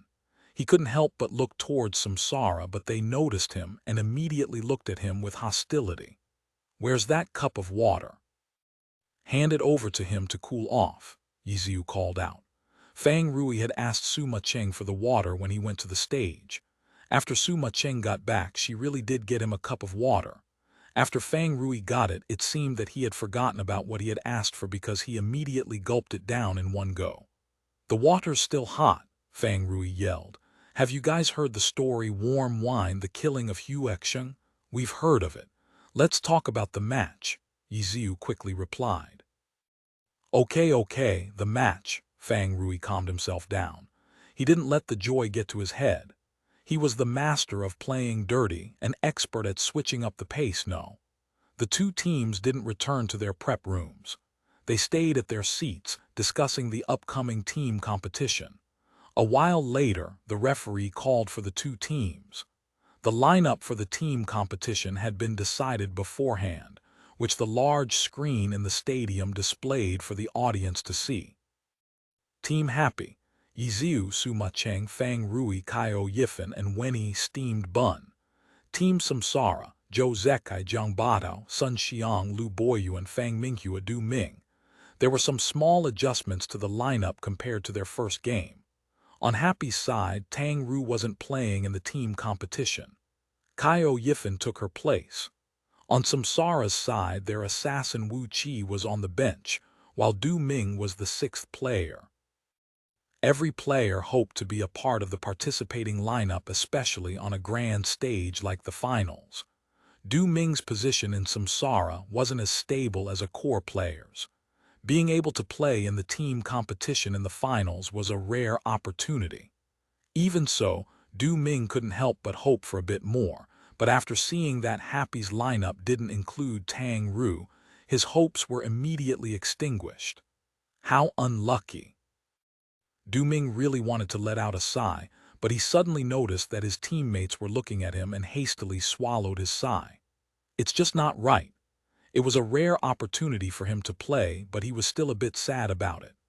Du Ming thought to himself as he collected his emotions. With his head held high, he marched forward, the first one to head towards the stage. How unfortunate, Tang Rou isn't playing. Behind him, Jiang Batao and Fang Minghua stood close to each other, whispering. Yeah, we miscalculated, Fang Minghua said. But then again, Du Ming's playing really well today, Jiang Batao said. Like I said, the power of love, Fang Minghua said. But his love's not even on stage, Jiang Batao retorted. But his love's watching him off stage, Fang Minghua said. If we knew, we should have put someone else as the sixth player, Jiang Batao said. We can make adjustments during the match, Fang Minghua said. Soon afterwards, the players on the two teams lined up at the center of the stage, giving their pre-match greetings to each other. Zhou Zekai wasn't a talkative person. He pretty much just smiled to the players on Happy as a greeting. The first to say something from Samsara was their vice-captain, Jiang Batao. You guys played amazing in the group arena, Jiang Batao shook Yiziu's hands. You're about to see something even more amazing, Yiziu smiled. I hope you won't be as scary, Jiang Batao said. You scared? Yiziu said. A bit, but I still have to play even if I'm afraid, Jiang Batao replied. Why force yourself? Yiziu grinned. You two, are you done chatting? Mucheng couldn't help but interrupt them. The pre-match greeting was just a formality. Usually the two teams would line up and then shake hands, starting from the captain. But instead, Yiziu had just gotten to Samsara's second player, Jiang Batao, and the two were chatting up a storm. The two of them were holding up the line. The others behind them were looking at each other. "Ha, sis Su, don't be anxious." Jiang Batao could chat with anyone. After letting go of Yiziu, he immediately started making small talk with Su Mucheng. Every match had its formalities. No one really cared what happened during them.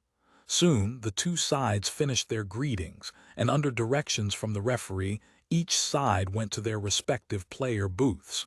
Cheers erupted from the crowd. Although Samsara had lost in the group arena, the outcome of this match depended on the team competition.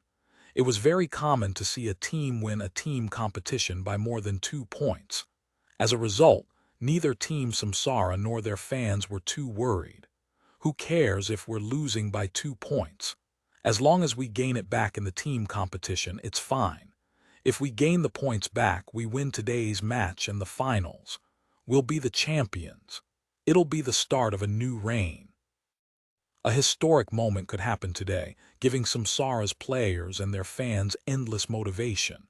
It allowed them to keep calm despite being behind. As for Happy, they were facing a match that they could not lose. Even if they had a 2-point lead from the group arena, it wasn't enough. They had to win the team competition so they could get another chance for a third-game tiebreaker.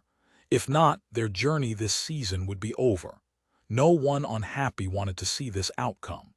Good luck. The players on the two teams gave each other one last round of encouragement before heading into their player booths. The referee looked at the time.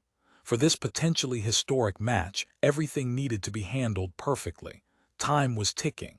At 21:25, the referee announced the start of the team competition. The map and characters loaded. The loading bar seemed to be carrying killing intent, a battle between the two sides. Lord Grim finished loading. Cloud Piercer finished loading. Dancing Rain finished loading. Empty Waves finished loading. At the end, the map finished loading and the team competition was officially underway. The map was Selkie City Warehouse. The map was a city map, but because of the enormous size of the warehouse, the map had a large indoor area. As a result, it didn't feel like there were many layers to this map compared to maps in the wilderness. There were all sorts of commodities piled up inside the warehouse, creating a maze. Some of these commodities could be used in battle too. Teams that weren't familiar with the map would probably have a hard time utilizing it well. Pan Lin and Li Yibo introduced the map to the audience, while the two teams spawned at the east and west side of the map. This map was an actual part of a city in the heavenly domain. The Selkie City Warehouse was asymmetric. There were areas that could be utilized on both the east and west sides of the map. However, as the away team, Happy needed some time to observe the map. On the other hand, Samsara immediately set out as soon as they spawned. Instead of heading straight for the center, Samsara moved in the southwest direction.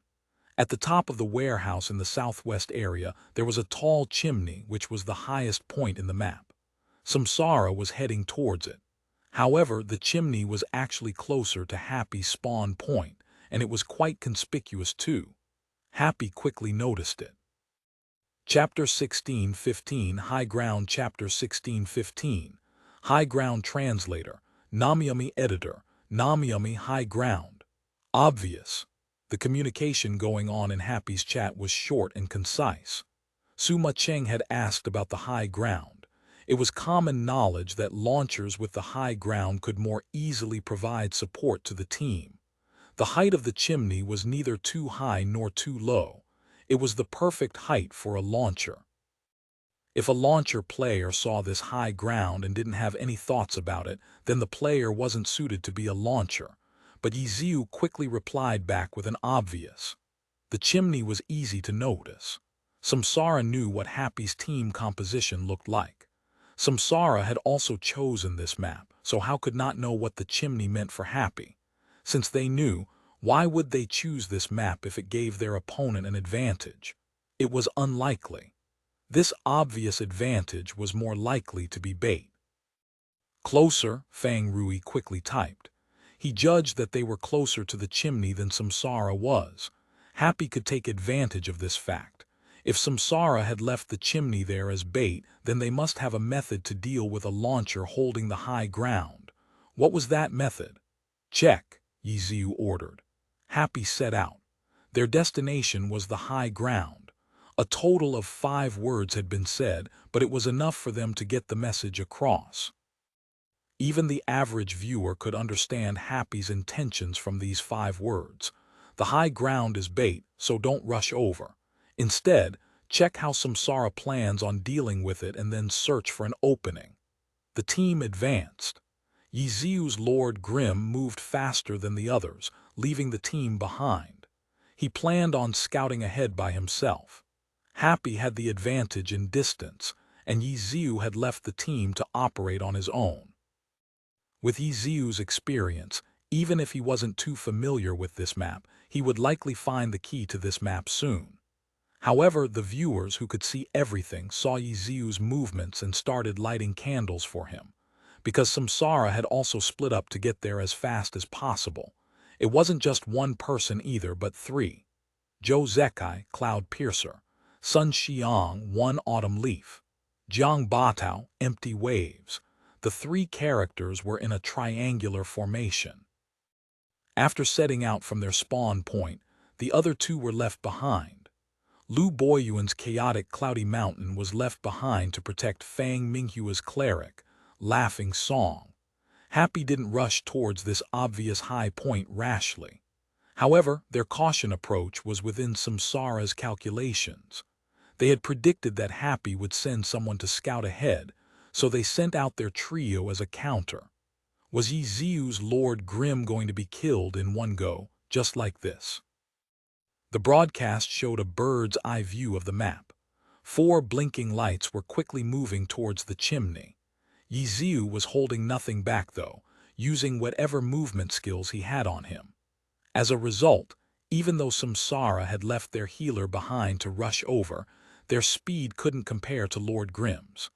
Samsara had started off farther away too, so Yiziu would definitely arrive first.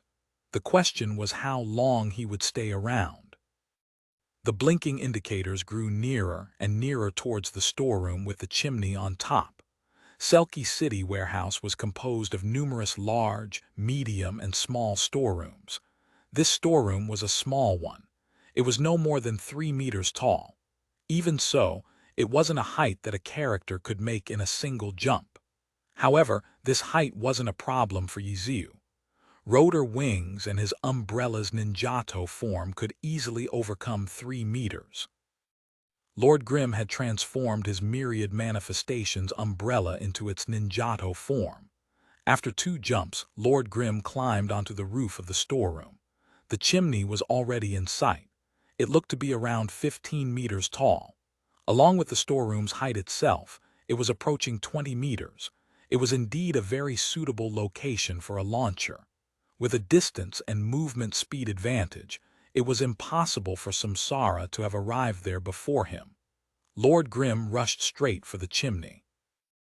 Along the way, he looked around to check his surroundings. Storerooms everywhere. Selkie City warehouse consisted of storerooms of different sizes and heights. The storeroom to the left of him was a small one, about 7 meters tall. The storeroom to the right was connected to the one he was on, and was 5 meters tall as well. 7 meters on the left, 5 meters on the right. There were numerous places where the enemies could situate themselves to force the launcher down. That would have been the case in the past. After the level cap raised to 75, launchers had a new skill, mounted gun, which Mucheng had employed effectively in today's group arena. When this skill was activated, the launcher wouldn't need to worry about knockback from attacks. During the duration of the skill, she would be able to provide even stronger support for Happy. Of course, it would also be at the sacrifice of her health. Whether or not the exchange was worth it depended on the situation. Yiziu didn't think that Samsara's method of dealing with the chimney would be so unreliable. It was true that Zhou Zekai would be the one dealing with this high ground, but banking everything on him would be too naive. Samsara hadn't won 2 championships through blind trust. What else could there be? In the blink of an eye, Lord Grim reached beneath the chimney, which had stairs that could be climbed. Yiziu had Lord Grim climb up to the top. When he looked around, he noticed that the view was indeed extremely good. If the two teams fought here and Mucheng was positioned on top of the chimney, she would have a very easy time helping the team. It might even be impossible for Zhou Zekai's sharpshooter to obstruct her.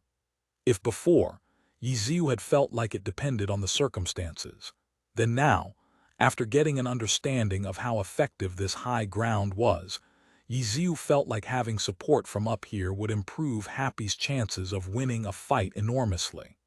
In that case, where was Samsara's confidence coming from? Was there some sort of dead angle, or could it be? Yiziu looked down towards the bottom of the chimney. The chimney was emitting any smoke, but if there was a way to get it operating, then the launcher at the top of the chimney probably wouldn't be able to see through the dense smoke. Was Samsara confident in their control over the high ground because of the chimney itself? Lord Grim crouched and jumped down into the chimney. A height of 12 meters was enough to induce fall damage. However, Lord Grim's umbrella was still in its ninjato form. After dropping down for a bit, he swung his ninjato to safely land into a pile of garbage. He looked around. Then his eyes lit up. He struggled out of the garbage and into the storeroom. He had come out from a huge furnace. Scattered all around the storeroom was a bunch of discarded junk. It seemed like this place was for burning trash. Yiziu quickly found power switch. After pulling on it, the furnace began to burn and the conveyor belt started up, sending trash into the furnace. As expected, Yiziu was certain now. Because the chimney was still operational, it couldn't be used as a high ground. There's smoke. The efficiency of the furnace was astonishing. It had only just been turned on, but the chimney was already letting out smoke. Both teams noticed the smoke. It turns out the chimney can be used, Pan Lin said. It's a good thing Yiziu found it ahead of time, Li Yibo said. The two sides haven't come across each other yet, but it looks like a battle of wits has already begun, Pan Lin said. But it looks like Samsara has thought farther ahead. Li Yibo looked at the info he had and smiled. Oh, Pan Lin asked. Look at the entrance to this storeroom, Li Yibo reminded Pan Lin while also reminding the audience. The storeroom entrance. The broadcast gave a close-up of the entrance. However, only a portion of the audience members could see it. The other portion couldn't rely on the screen to understand the peculiarities behind the entrance. This was because everyone was seated in different locations, so they saw it from different angles. The entrance to the storeroom was facing to the east, so the audience members on the east side saw it clearly, but the audience members on the west were at a loss. Fortunately, the projection technology in the stadium could change depending on the situation. Previously, the projection only showed the area surrounding Lord Grim, but now it extended to the entire storeroom, allowing everyone to see Lord Grim's movements inside the storeroom. After being able to see the entrance clearly, the audience members quickly caught on to what Li Yibo meant. This storeroom only had one entrance, facing to the east, which Samsara was coming from. If Lord Grim wanted to leave the storeroom, he only had one exit to choose from.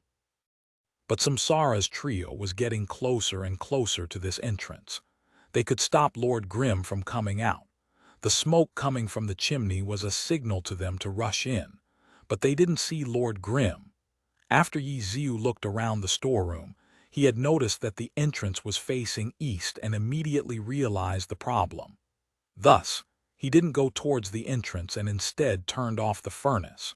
Then, he tried to go into the furnace but ended up losing health. The furnace's temperature was too high, dealing damage to him. Going back the way he came through the chimney wouldn't work. There were piles of garbage scattered everywhere around him. Yiziu found a random one to hide in while typing out, "Fight for the high ground." Chapter 1616, Storeroom Chapter 1616, Storeroom Translator, Namiyami Editor, Namiyami High Ground, Fight for the high ground. The audience was puzzled. Yiziu had turned off the furnace and his Lord Grim was guarding it. However, Samsara had 3 people while Yiziu was alone. He probably wasn't enough to hold down this place, no. But the people with this opinion soon realized something. They had an omniscient spectator view, so they could see that Samsara had 3 players there. On the other hand, Yiziu never exited the room, so he had no idea what Samsara's arrangements were.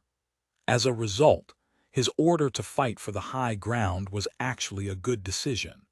The furnace was in his grasp right now.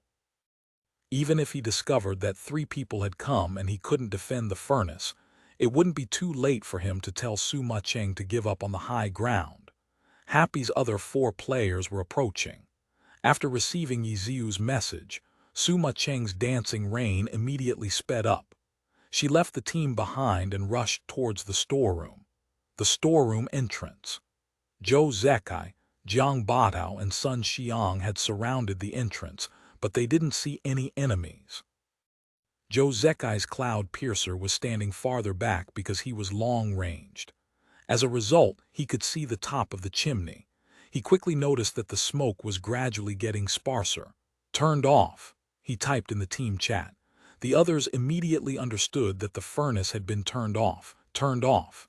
That meant the high ground could be taken. However, Samsara didn't go for it. "Enter," Jiang Batao said. Sun Xiang's 1 autumn leaf led the way. Jiang Batao's empty waves followed next, and then Zhou Zekai's cloud piercer. The 3 didn't split up and headed into the storeroom together. One to the left, one to the right. 1 autumn leaf and empty waves moved orderly and nimbly. They were clearly very familiar with the interior of the storeroom. The 2 split up and immediately searched the piles of garbage in the back, but they didn't find anyone. "Forward," Jiang Batao messaged again. The 3 of them split up again, each taking their own path. All of them moved slowly and quietly, pressing forward together. Step by step, they grew closer to the furnace. When they reached about halfway to the furnace, Zhou Zekai's cloud piercer suddenly stepped on a pile of trash near him and jumped twice to get on top. He looked around and immediately noticed the hiding Lord Grimm. Boom, boom, boom. But Lord Grimm's myriad manifestations' umbrella was the first to flash. He had been looking in that direction, waiting for a target to come into sight. Zhou Zekai reacted extremely fast, though. Cloud Piercer immediately rolled backwards, disappearing from Lord Grimm's view. Anti-tank missiles rained down, exploding the trash pile that Cloud Piercer had been on. The trash consisted of a bunch of worn-out rubbish. The missiles sent the rubbish flying into the air, which then pitter-pattered down like rain. Zhou Zekai's Cloud Piercer rolled backwards to dodge the attack. Then he rolled forward twice, leaning on the pile of trash. His pristine windbreaker lay crumpled on the dirty trash. To the fans, it made their hearts ache. Bang, bang, bang, bang. Cloud Piercer took out his 2 guns and pointed them towards Lord Grimm, firing at him. But Lord Grimm was no longer there. The bullets splattered against the trash. The exchange of gunfire had attracted Sun Xiang's and Jiang Batao's attention. When Zhou Zekai fired back, he also gave out Lord Grimm's coordinates. Sun Xiang and Jiang Batao made their own choices on what to do with the information. They continued to go deeper into the storeroom to block off Lord Grimm's escape path. "Gone." Zhou Zekai saw his target disappear and messaged again. The 2 received the message and put up their guard. Where would Lord Grimm come out from? Some of the viewers couldn't see and started getting anxious. The projections were already showing the storeroom as translucent. Turning the trash piles inside translucent would only make things more confusing. This had been tested before. As a result, some members of the audience couldn't see Lord Grimm's hiding spot. Since they couldn't see, they could only rely on the big screen and then compare it to the projections. When they made the comparison, they only became more anxious. Lord Grimm was crouching at a spot, while Sun Xiang's 1 autumn leaf was getting closer, 1 step at a time. At this rate, he was going to get ambushed. Just when 1 autumn leaf was 2 steps away, he suddenly stopped. On the other side, Jiang Batao's empty waves suddenly sped up and rushed out. Their eyes met. Bang, bang. gunshots. In the end, thanks to Yiziu's fast reactions, he was able to get off 2 shots as soon as he saw empty waves. But one autumn leaf's evil annihilation shot out at the same time. Furious dragon strikes the heart. The spear pierced through the trash with ease. Yiziu was saved by his good instincts. The moment he fired 2 shots at empty waves, Lord Grimm also rolled back in case there was a possible counterattack from the other side. It was a defensive habit of his, and it let him dodge the attack. Seeing the familiar spear narrowly miss him, Yiziu thanked the gods for his luck. He hadn't noticed anyone near him. Cloud piercer, empty waves, 1 autumn leaf. There were 3 people. Was there a 4th? Maybe even a 5th? If there was a 5th, then Samsara didn't have a healer. A healer couldn't have gotten here so quickly. If there was 5, then they had gone all out on the aggression. There should be no reason to take such a risk just for this high ground. Just these 3 players alone showed their aggressiveness. If he had been the one making the calls, he would have only sent 2 people to go past the team, while leaving 2 to protect the healer. In that case, storeroom 3 people, intercept healer. Yiziu quickly gave out an order. Deciphering these 5 words would require a bit of thinking. Intercept the healer, sure, but go where to intercept him? Yiziu had provided information that there were 3 people in the storeroom. Happy was closer to the storeroom than Samsara, but 3 people had already reached there. Why? Because they had left the healer behind. Thus, the healer was behind them en route to the storeroom from the spawn point. There was 1 healer and another one protecting him. Who was the one protecting him? Cloud 1 empty, Yiziu quickly typed. Cloud piercer, 1 autumn leaf, empty waves. The information was thorough and clear. It was either Lu Boyuan or Du Ming protecting the healer. In any case, Happy's healer was completely safe. He wouldn't be under attack anytime soon, and he could be left behind on his own. As a result, Tang Rou's boundless sea and Kaio Yifen's 1-inch ash sped up. Previously, it had only been dancing rain that had gone ahead. Now she had reached the storeroom. Even though Yiziu had told her to get to the high ground, with 3 of Samsara's players inside, having the high ground wouldn't be much help. The high ground was rather far away if she wanted to intercept Samsara's healer. As a result, Mucheng gave up on it. She used the recoil from her cannon to leap onto a nearby 3-meter-high storeroom before heading towards that storeroom entrance. This was a moment where players needed to decide on their own what was the right call according to the situation. Yiziu had just given the order. However, it was likely that it wasn't suitable anymore because of a change in circumstances. The other players needed to decide for themselves whether it was the right choice and act accordingly. Inside the storeroom, Yiziu was facing against 3 of Samsara's figureheads. There was naturally no way he could face them head-on. By a fluke, he had dodged 1 autumn leaf's furious dragon strikes the heart. He sent out information to Happy while throwing a grenade at the corner of a trash pile. Sun Xiang's vision was blocked by the trash, so he didn't know a grenade had been thrown. The furious dragon strikes the heart had unexpectedly missed. He immediately had 1 autumn leaf rush out, but even though he couldn't see it, Jiang Batao could. Dodge, warning, grenade, 1 autumn leaf's right foot, all of them came out at the same time. Boom! The grenade exploded the moment Sun Xiang saw Jiang Batao's warning. How could there be any time for him to dodge? 1 autumn leaf was thrown back. Jiang Batao's empty waves rushed forward, but Lord Grimm had already hidden himself behind another trash pile. Jiang Batao's empty waves specialized in wave slashes, but he had learned wave formations too. He stopped and swung his short sword, Divine Chains, to gather magic. But just when he swung his sword, Lord Grimm suddenly popped out again.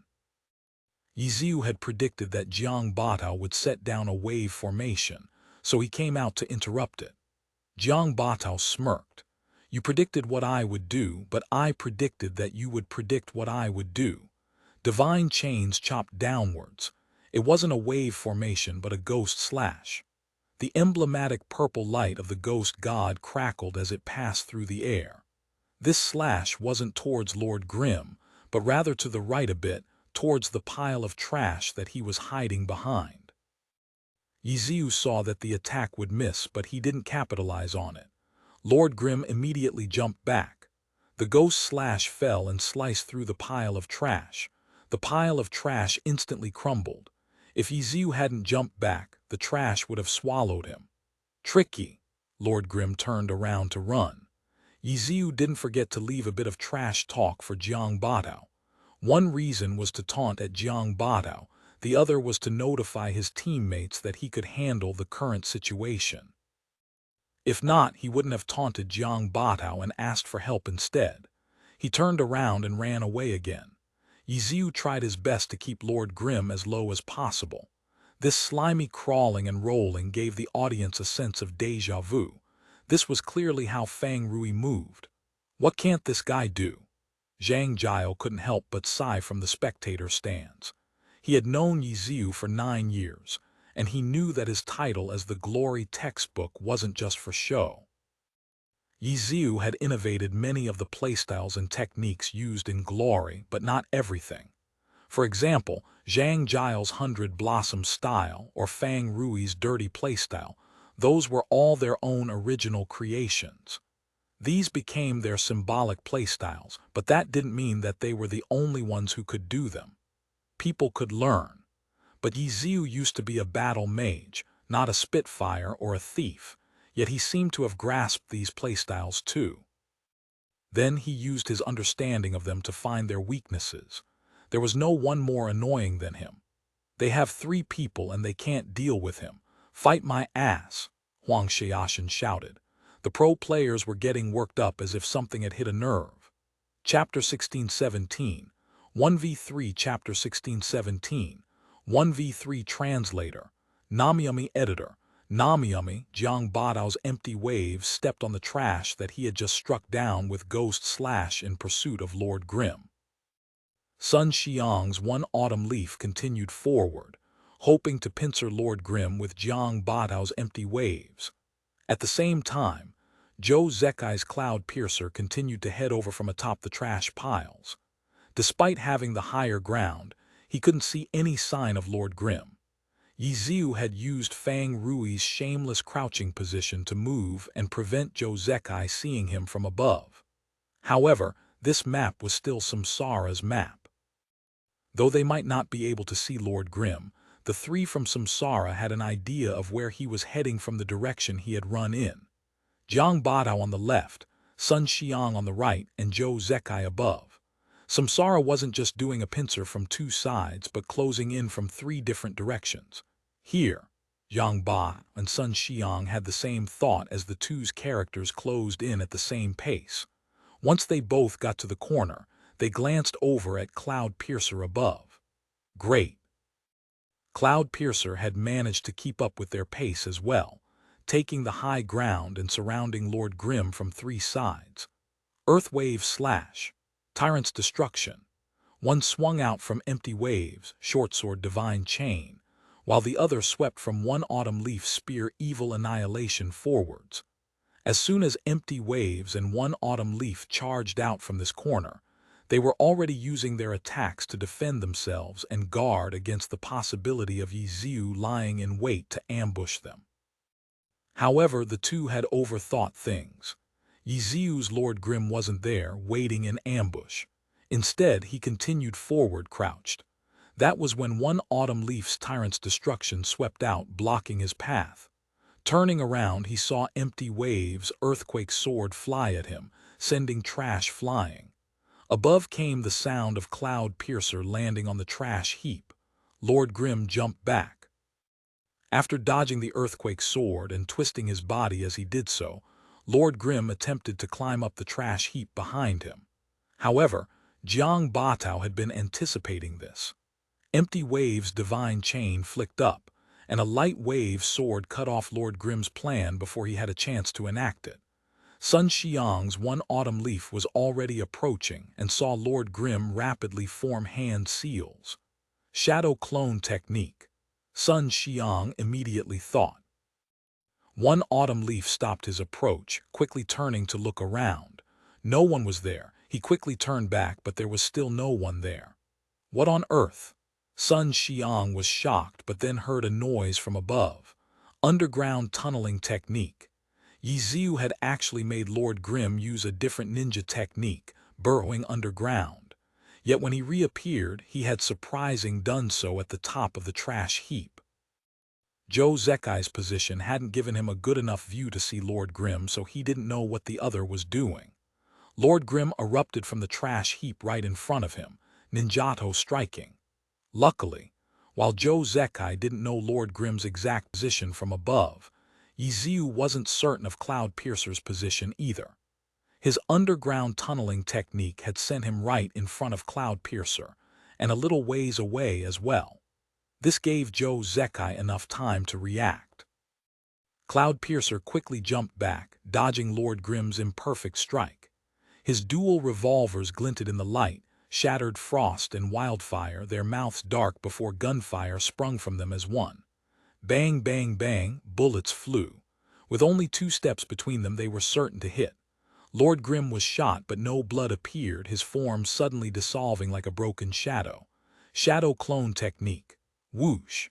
A swift sound flickered past Cloud Piercer's neck, drawing a splash of blood. Cut throat. Lord Grimm had used shadow clone technique to dart behind Cloud Piercer, striking swift.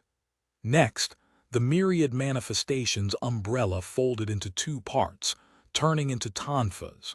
With a grab, he caught Cloud Piercer and then threw him forward using fling. It had all happened in a split second. It was like Lord Grimm had been pincered by empty waves and one autumn leaf the previous second, and in the next, he had appeared on top of the trash heap, darted behind Cloud Piercer and thrown him out, blood still dripping from his neck. So fast. There was no other word for it but fast. It was like lightning, and it felt like chopping up the word fast was the only way to really give it a description worthy of that speed. If it didn't reach that speed, how could it catch even Zhou Zekai? Jiang Batao and Sun Xiang only just heard the noise above, about to investigate when they saw Cloud Piercer thrown off. But it clearly wasn't the time for greetings. The two didn't need to think or discuss. They each took a path, one left, the other right, heading up the trash heap in pursuit. But just as Sun Xiang's one autumn leaf's head peeked out, he saw a grenade land in front of his eyes. There was no time to think. Sun Xiang subconsciously flicked his mouse. One autumn leaf spear stabbed forward right towards the grenade. Boom! In the rush, he wasn't able to control the force of this stab very well, but the grenade still exploded, and it counted as a parry. The explosive force didn't throw him back, so one autumn leaf aimed to leap up again. But who would have thought that while the explosion didn't affect one autumn leaf directly, it did blast away the trash he wanted to land on. With that foothold gone, turned into a pit by the grenade, one autumn leaf's jump failed and his form plummeted again. Sun Xiang over here just seemed a little silly, but Jiang Batao over there was the one in trouble. As soon as empty waves peeked out, he saw the myriad manifestations umbrella descend down onto him like a meteorite. Star fall. An exorcist skill, one Jiang Batao obviously knew the priority of. In that moment, he had given up in his heart. An airborne character didn't have that much freedom. Jiang Batao hurriedly had empty waves guard. Starfall slammed him straight down, and he didn't have any footholds in reach. Zhou Zekai, Jiang Batao and Sun Xiang, 3 of the Glory Scene's top 10 players, had all been thrown off the trash pile by Yiziu in a 1v3. Though it was only a few moments, though it was clear how Yiziu had taken advantage of the situation, this scene was etched into people's minds. The commentators Pan Lin and Li Yibo didn't know how to comment on this scene. Yiziu's thought process and methodology were simple. Even a normal player in the same situation could think of such a tactic. However, the problem was that the opponents Yiziu was facing were Zhou Zekai, Jiang Batao and Sun Xiang. 3 top players. It was easier thought of than done. Yet Yiziu had done it, so the entire venue went silent, and even the TV broadcast lacked the voices of the commentators. Everyone watched, lost for words as Lord Grimm turned and left. In the end, he didn't dare face the three head-on. However, this small victory was already miraculous. Before, the other pros had all thought that a 1v3 was sure to get rid of Lord Grimm. If they couldn't, then that would just be plain embarrassing. But in this moment they all fell silent too. After putting themselves in Samsara's shoes for a moment, they all felt that, in that moment, Yi Ziu was unstoppable. The three on the field couldn't stop him, they couldn't stop either, and neither could anyone on this earth. Fuck! All these thoughts and words whirling around in their minds ended up expressed as one single short curse. It was a sigh, a shock, but more than that, it was admiration. They couldn't blame this on Samsara's three not being up to par. They could only blame this on their opponent being too strong. However, Samsara's three didn't plan on staying shocked and silent with the audience. Cloudpiercer, who had been thrown off the trash heap with a fling by Lord Grimm, had been knocked down due to the grab's effect. However, after being knocked down, he got back up as quickly as was possible. Cloudpiercer's movements were also stunningly swift. To most, it was almost like he had been knocked down onto a trampoline before being immediately thrown back onto his feet. Fire. He activated rage firing but used it for aerial fire. The stronger recoil shot Cloudpiercer onto the trash heap, his body already twisting in midair. Joe Zekai's control of the attack's recoil, his own jump and whatnot was extremely precise. After leaping up with help from the recoil, he turned, landing right down onto the trash heap in front of him in one smooth motion. Bang, bang, bang. The gunshot sounds never stopped, and the bullets were already heading Lord Grimm's way. Yi Ziu was shocked. He had never thought that it would Cloudpiercer to recover and pursue him first, what with the forced knockdown. Joe Zekai's reaction speed was far beyond his expectations, and he wasn't far enough just yet for Lord Grimm to take cover. This trash heap was nowhere near as reliable as solid ground, and moving along it would sometimes cause your foot to sink in. It was a plague on movement speed. Rolling to avoid the hail of bullets, Yi Ziu managed to return 2 shots. The dodged bullets lodged themselves into the trash heap, splashing bits of trash everywhere and sending them dancing around Lord Grimm. Bang, bang, bang, clink, clink, clink. Cloudpiercer never stopped firing, but amidst this, there was a strange noise. Thwack! Lord Grimm's shoulder was hit by a bullet, much to Yi Ziu's disbelief. He was certain he had dodged out of the path of Joe Zekai's bullets. The trash Yi Ziu quickly realized what was going on. Joe Zekai had actually used the trash that the bullets had thrown into the air, making his bullets collide with them to not only increase damage, but also to alter their paths slightly, making them unpredictable. In this time, Lord Grimm was hit thrice more, twice by the flying trash and once by a bullet. His movement was slowed, and on the end of an attack like this, his rhythm was completely destroyed. With no other choice, he opened up the myriad manifestations umbrella, thwack, thwack, thwack. Like pouring rain, bullets and trash bombarded the myriad manifestations umbrella's shield form. Yi Ziu couldn't stay under the myriad manifestations umbrella's protection forever. With the myriad manifestations umbrella's current durability, it wouldn't be able to last for too long under Cloudpiercer's assault. Opening the umbrella merely gave him a chance to catch his breath. In the next moment, the umbrella closed and gunfire erupted from the tip. Gatling gun. A shootout. Chapter 16:18. Unbelievable Control. Chapter 16:18. Unbelievable Control. Translator. Namyami Editor. Namyami, with just the myriad manifestations umbrella's rifle form, Lord Grimm couldn't hope to contend bullets swept across the ground, launching trash up into the air.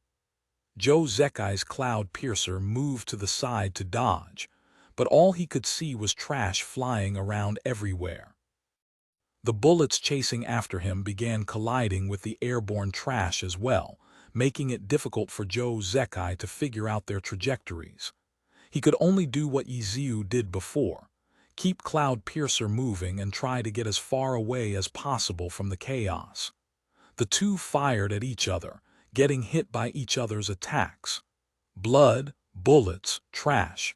Everyone was dumbfounded. No one had expected to see another fierce confrontation between these two right after a brilliant match between these two in the group arena. Gun Fu. This was Zhou Zekai's famed Gun Fu, but Yiziu wasn't losing to him. The two were even.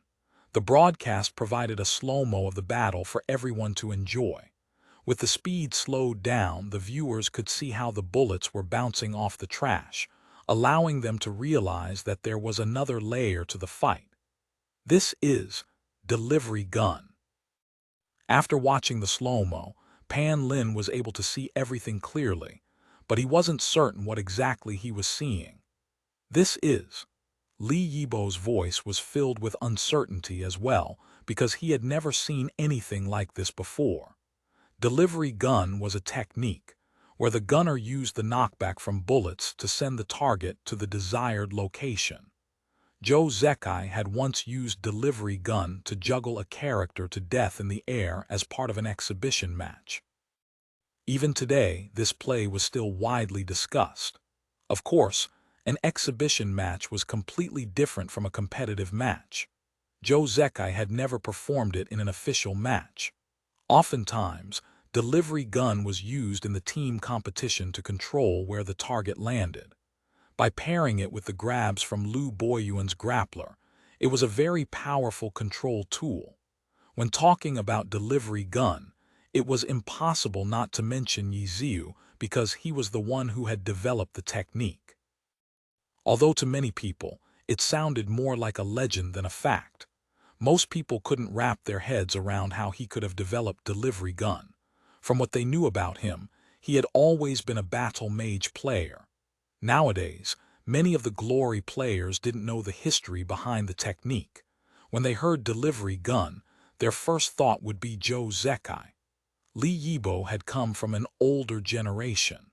How could he have forgotten that delivery gun had been Yiziu's innovation? He just wasn't sure if what he was seeing could be considered as delivery gun. He couldn't quite grasp it. I'm not sure if it's delivery gun, but what I can say for certain is that anyone who can do what they're doing has reached great heights with delivery gun. Li Yibo finally concluded. His words sounded evasive, but his reasoning wasn't without logic. To do what they were doing, their shots needed to be extremely precise, and precision was a fundamental part of delivery gun. However, in contrast to the traditional definition of delivery gun, the two were not fixed on specific target. The two were aiming to hit the pieces of trash flying around. Perhaps this was just a form of delivery gun. Li Yibo had his own opinions on the matter, but he didn't say them. He had been taught a lesson by Yiziu far too many times. Zhou Zekai had slapped his face numerous times today too. He didn't dare say more than what he needed to say. But Yiziu can't keep this up for long, no? Pan Lin asked. It's not that he can't, but his character can't, Li Yibo said. The only reason Lord Grimm could compete with Cloud Piercer in this firefight was because he was using Gatling gun. However, Gatling gun had a duration. It would eventually run out of bullets. Even if his character could keep this up, the circumstances won't permit him to, Li Yibo added. He saw that Jiang Batao's empty waves and Sun Xiang's one autumn leaf had started moving. The two didn't rush towards the garbage heap again. Instead, they circled around to the left and right of Yiziu's retreat path. They knew that Lord Grimm wouldn't be able to keep this up forever. He would have to retreat sooner or later, one to the left, the other to the right. The two dashed along the outside of the garbage heap. Yiziu couldn't see them from up above, and the sound of gunfire covered their footsteps. The two quickly made their way behind Lord Grimm and were now heading towards him. Zhou Zekai's Cloud Piercer pressed harder. He had calculated that Lord Grimm's Gatling gun would be over soon. There were only a few bullets left. The Gatling gun suddenly stopped. Yiziu canceled Gatling gun ahead of time. His character jumped up and slashed out with his sword. Sword draw. Sword light swept towards the ground, leaving a clear mark. A circular arc in the shape of a crescent moon was carved into the garbage heap. Hua. The piled-up trash suddenly started sliding down like a rock slide. Jiang Batao's empty waves and Sun Xiang's one autumn leaf had rushed towards this area. The two of them saw Lord Grimm jumping from the garbage heap. Just when they were about to throw an attack at him, the garbage heap next to them collapsed, showering them with trash. The two struggled, but weren't able to stop the incoming flood of trash. In an instant they were swallowed by the garbage, and Lord Grimm disappeared from their sights amidst this surging sea of trash. Sun Xiang and Jiang Batao both put out question marks in the team chat. They had lost sight of their target and their characters were currently struggling to free themselves from the collapsed garbage heap. A third question mark soon followed. When Zhou Zekai's Cloud Piercer arrived, he didn't see Lord Grimm. He looked around but didn't see anyone. Bang, bang, bang, bang. Cloud Piercer immediately fired at the garbage heap that had collapsed, sending trash flying into the air. But he failed to dig out Lord Grimm. Jiang Batao's empty waves and Sun Xiang's one autumn leaf finally freed themselves from the prison of garbage and climbed out. It was a 3v1, yet they were losing.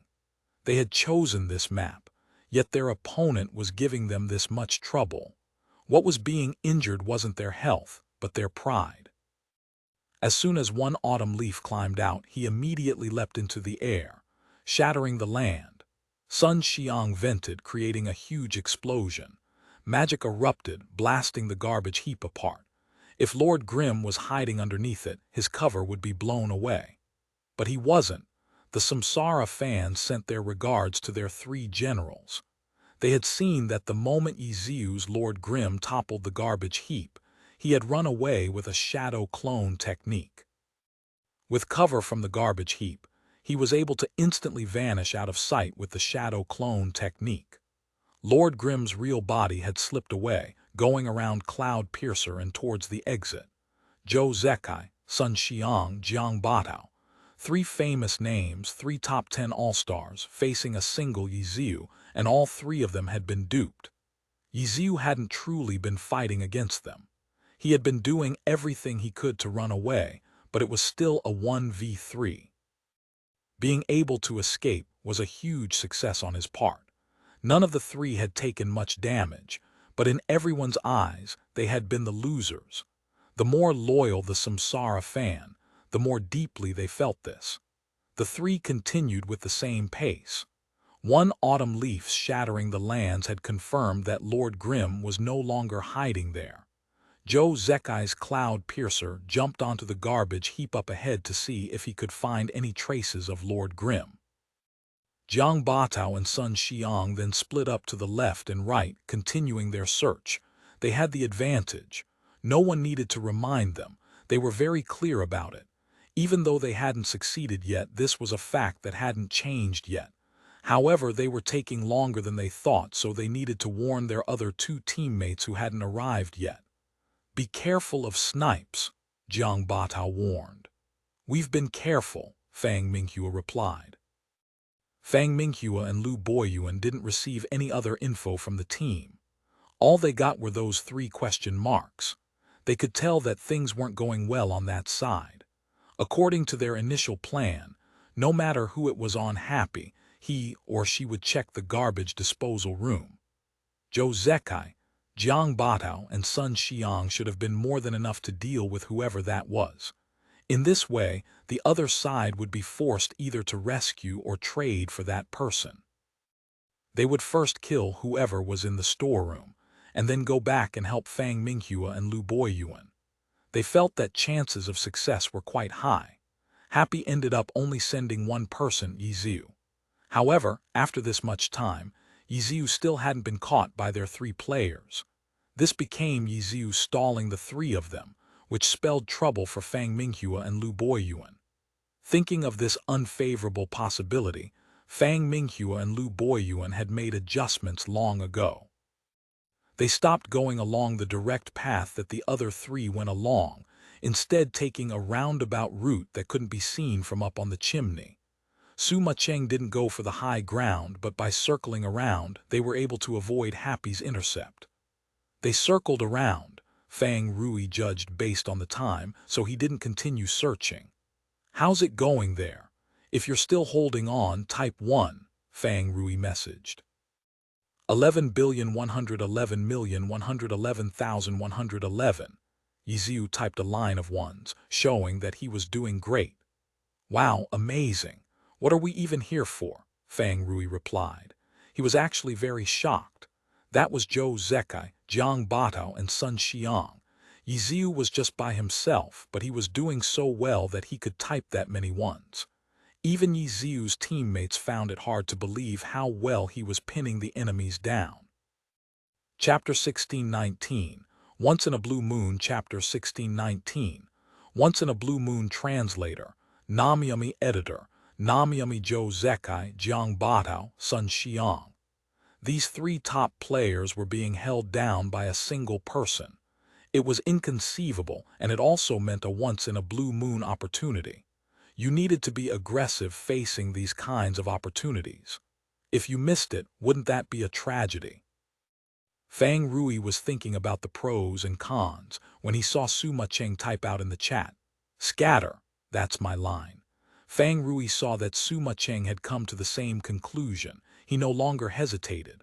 Samsara didn't go along their original route, likely because Yiziu was holding down 3 of their players. Nevertheless, they would come across them at some point. No matter which route they took, their general direction would remain the same. However, Samsara had many options available to them. Searching through all of them with just 3 people might take too long. Narrowing down these options required intuition and courage. Samsara did not take the most direct route. That was a reality. What would they be thinking when making a choice?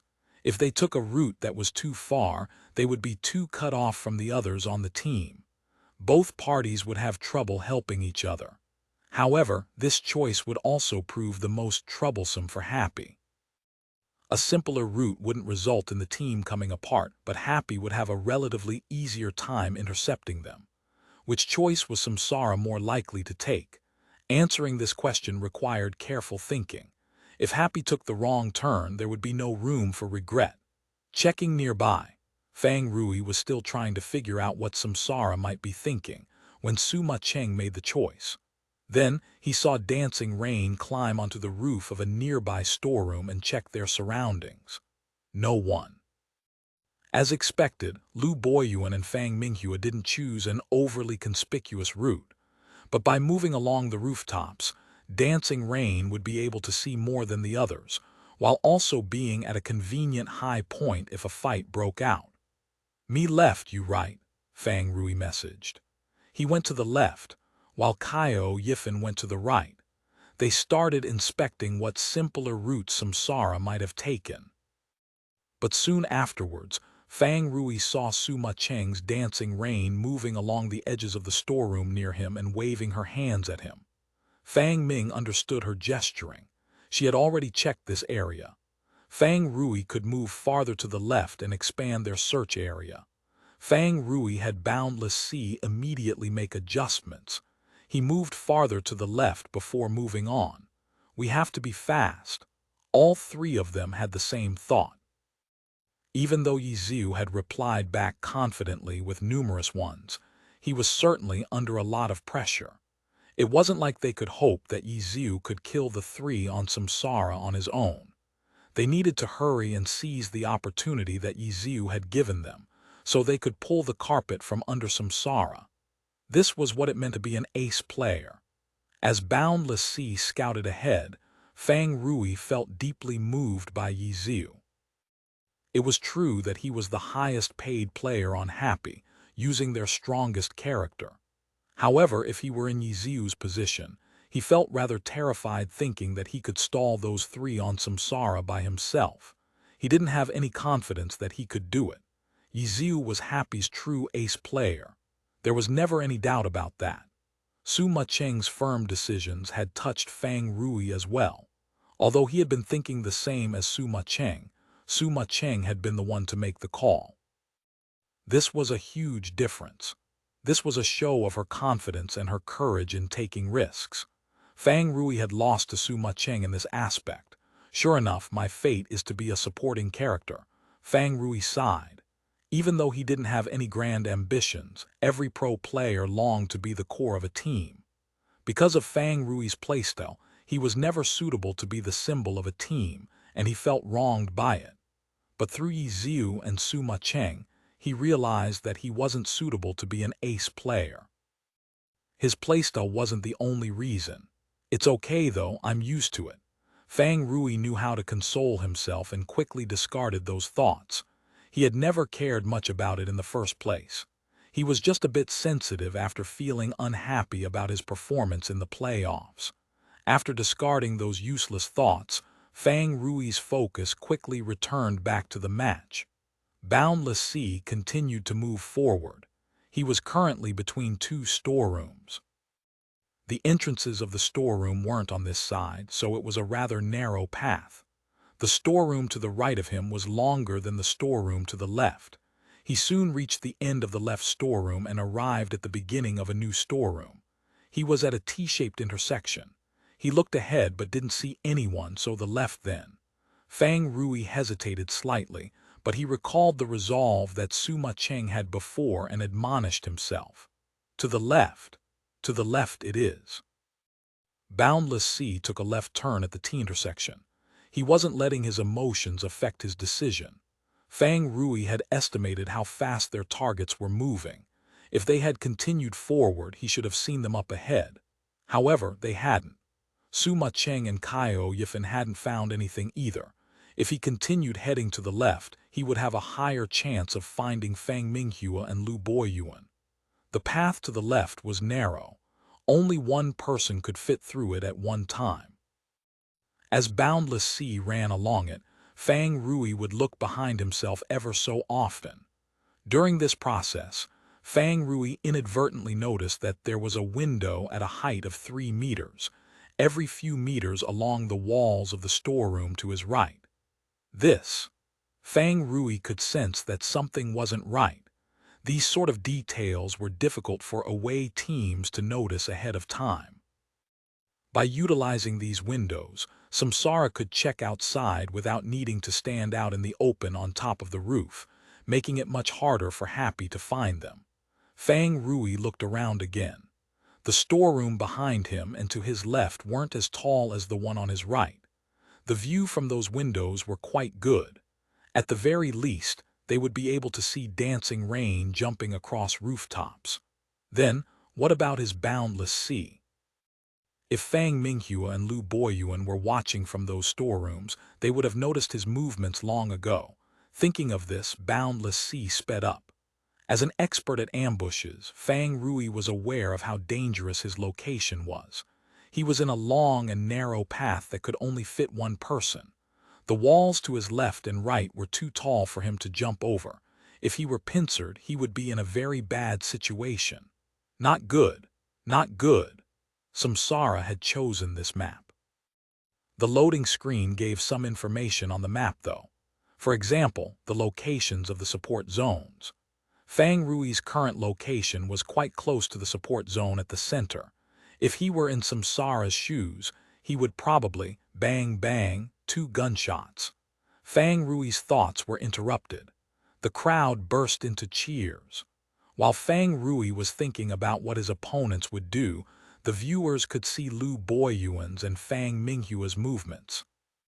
They moved towards Tang Rui's area and then went into one of the storerooms. Then, they went to the windows. From these windows, they soon noticed dancing rain jumping across rooftops looking for them.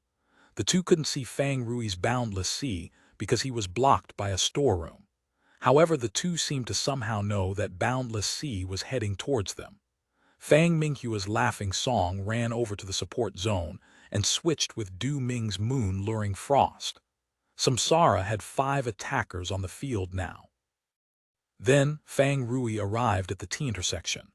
While he was figuring out which direction to go towards, the Samsara fans gripped their seats in the suspense. They knew that Lu Boyuan and Du Ming were hiding to the left, waiting to ambush him. But what if Tang Rou didn't go left? Tang Rou's boundless sea ended up going to the left. Their hopes were fulfilled. Bang bang. Two windows were broken. Lu Boyuan's chaotic cloudy mountain and Du Ming's moon luring frost each broke through a window and jumped down. Their ambush had begun. Samsara's fans had been waiting for this scene to happen. Fuck. Tang Rou clenched his teeth. He wasn't surprised by the ambush, but his opponents had truly been cunning. When they saw that Tang Rou had been caught in their trap, they didn't immediately attack. Instead, they held their positions and waited. They hadn't waiting for Tang Rou to move, but for Mucheng and Yifan to move. They were waiting for those two to move farther and farther away. As for Tang Rou, until he was 100% sure that he was ambushed, he couldn't ask them for help. If it turned out that there was no ambush, a false alarm would destroy Mucheng's and Yifan's pace. And now the ambush had come. XXX, XXX. Tang Rou had his coordinates already typed into the chat. When he saw Du Ming and Lu Boyuan arrive, pincering him from the front and the rear, he immediately pressed enter. In front was Lu Boyuan's chaotic cloudy mountain. Behind was Du Ming's moon luring frost. Tang Rou didn't hesitate. He immediately turned around and charged at moon luring frost. The exit behind him was farther away than the exit in front, but in this narrow space, blade masters were easier to fight against than grapplers. As a grappler, all Lu Boyuan needed to do was activate reinforced iron bones, walk over, and grab him. Tang Rou didn't think he had any chance of getting past him. On the other hand, blade masters had their movements restricted by the narrow space. Many of their skills couldn't be used. Tang Rou could take advantage of that. Charge. Boundless Sea sprinted towards moon luring frost. His palms were already gathering chi, but as moon luring frost fell, his hands grasped his sword and his gaze directed at Boundless Sea. Downwind sword slash. A sharp sword light fell. Du Ming knew that this terrain was unfavorable for his class. He knew that Tang Rou would certainly choose to get past him. As soon as he broke the window and leapt out, he had started his attack. The sword light from the powerful downwind sword slash filled the entire path. There was no escaping it. Chapter 1620, Trap. Chapter 1620, Trap. Translator. Namyami Editor. Namyami. The space between the two storerooms was so narrow that it could hardly be considered a path. It was more apt to describe it as a crack between two storerooms. In this crack there was only forward and backwards. There was no left or right. Lu Boyuan's chaotic cloudy mountain blocked the rear, while Du Ming's moon luring frost's downwind sword slash blocked the front. Under the shadow of the cold light, Boundless Sea didn't seem like he had anywhere to run to. At least, that was what everyone thought. The only one who disagreed was Tang Rou himself. The fierce sword light was dazzling, but it didn't steal away his calm. He had already decided that he would break through from moon luring frost's end. There was no room for hesitation. Sword light flooded his vision, but he saw a tiny opening where there was no sword light. He didn't know if he could make it through, but he didn't have any other choice. Charge. Boundless Sea continued to sprint. The moment the sword light descended, he dove forward. Tang Rou didn't roll. Instead, he put himself parallel to the ground and borrowed the momentum from the dive to slide forward. Tang Rou had pressed Boundless Sea as low to the ground as possible. He couldn't go any lower. Can he dodge it? Du Ming was confident in his attack. Even if Boundless Sea was laying flat, he didn't think his attack would miss. But when the sword light came down, Du Ming suddenly discovered that he might be wrong. His downwind sword slash had a tiny opening. Was it because he hadn't executed it perfectly enough? Spiral Chi kill. Boundless Sea was still flat on the ground when he fired a blast of Chi. Moon luring frost was still in the air. The spiraling Chi struck his two legs. Bang! Moon luring frost was flung to the side. His head slammed into the wall. The crawling Boundless Sea jumped up, his hand placed on moon luring frost's shoulder. Grab, twist, throw, fling. Moon-luring frost shot towards chaotic cloudy mountain like an artillery shell. Du Ming was at a loss. He didn't know how his downwind sword slash had missed until he was thrown. As he flew through the air, he looked at the ground and noticed that the place where Boundless Sea had dove towards was very distinct.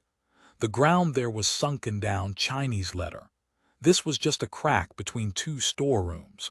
No one was going to do any maintenance here. As a result, the ground was bumpy. In that instant, Tang Rou had noticed a depression in the ground in front of him. He saw it as a potential safe area and dove towards it. The slightest difference determined life and death, and it was what allowed Boundless Sea to dodge the downwind sword slash. That's the reason. Du Ming had no choice but to accept it. He hadn't noticed it. When he used downwind sword slash, he hadn't thought that the bumps Chinese letter would create holes in his attack. Moon-luring frost flew towards chaotic cloudy mountain. Tang Rou had obviously planned for the two to collide. But chaotic cloudy mountain didn't retreat. His arms trembled, reinforced iron bones. Bang! Moon-luring frost crashed into chaotic cloudy mountain.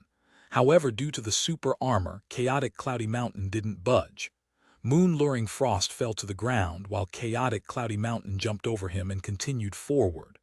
Lu Boyuan's reaction looked merciless, but the spectating pro players knew that wasn't the case. Since Moon-luring frost wasn't able to block Boundless Sea, a reversal had happened. The crack was too narrow. Even if Samsara had two people without a pincer, the two of them were no different than one person. Both were close-ranged classes. They couldn't attack at the same time in this narrow path. As for Tang Rou's Boundless Sea, after breaking past Samsara's pincer attack, he was no longer in danger. On the contrary, this narrow terrain was extremely favorable for his Chi Master. Chi Master attacks were Aya attacks. If he let out Chi attacks in this alleyway, how was the other side going to dodge them? Lu Boyuan had thought of this point, which is why he didn't have time to slow down. Chaotic Cloudy Mountain activated reinforced iron bones, knocking Moon-luring frost away so he could immediately launch his attacks. Sure enough, Tang Rou's Boundless Sea had started gathering Chi, but Lu Boyuan's extremely quick response had caught him off guard. The Moon-luring frost that he had thrown at him unexpectedly wasn't able to slow him down. There was time for him to finish using the skill that he had been casting. However, Chaotic Cloudy Mountains had activated reinforced iron bones and now had super armor. His Chi attacks would push him. All Lu Boyuan needed to do was tank the attack, and Chaotic Cloudy Mountains would close the distance with Boundless Sea. Then, he could use any grab skill he wanted, and Boundless Sea would be caught in a pincer again. No matter how reluctant he might be, Tang Rou's only choice was to give up on this attack. Boundless Sea canceled the skill. He activated Cloud Body and then turned and ran. Chaotic Cloudy Mountain stopped. He raised his two hands and grabbed the air. Cloud Grasping Fist. The skill that Lu Boyuan had chosen had truly been put to great effect today. In the group arena, he had caught Mucheng off guard with the sudden long-range grab, although he wasn't able to fully take advantage of it. This time, in this narrow alleyway, Cloud Grasping Fist seemed to be very difficult to dodge. If Boundless Sea was grabbed, he would meet his end. Fuck. Tang Rou kept looking back as he ran away. When he saw the Cloud Grasping Fist from Chaotic Cloudy Mountain, he suddenly panicked. Cloud Grasping Fist was a Chi Master skill, so Tang Rou was very familiar with it. But because he was familiar with the skill, he knew that dodging it in this terrain would be extremely difficult. Crouch. Roll. In this narrow passageway, none of those would work. The only area with enough space to dodge the Cloud Grasping Fist was above him. But there was only so much he could control while in the air, far from the control his opponent had with the skill. But even so, what other choice did he have? Boundless Sea stopped and turned around.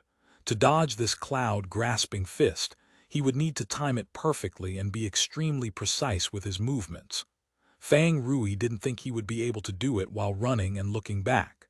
By this time, moon-luring frost had gotten back up from the ground.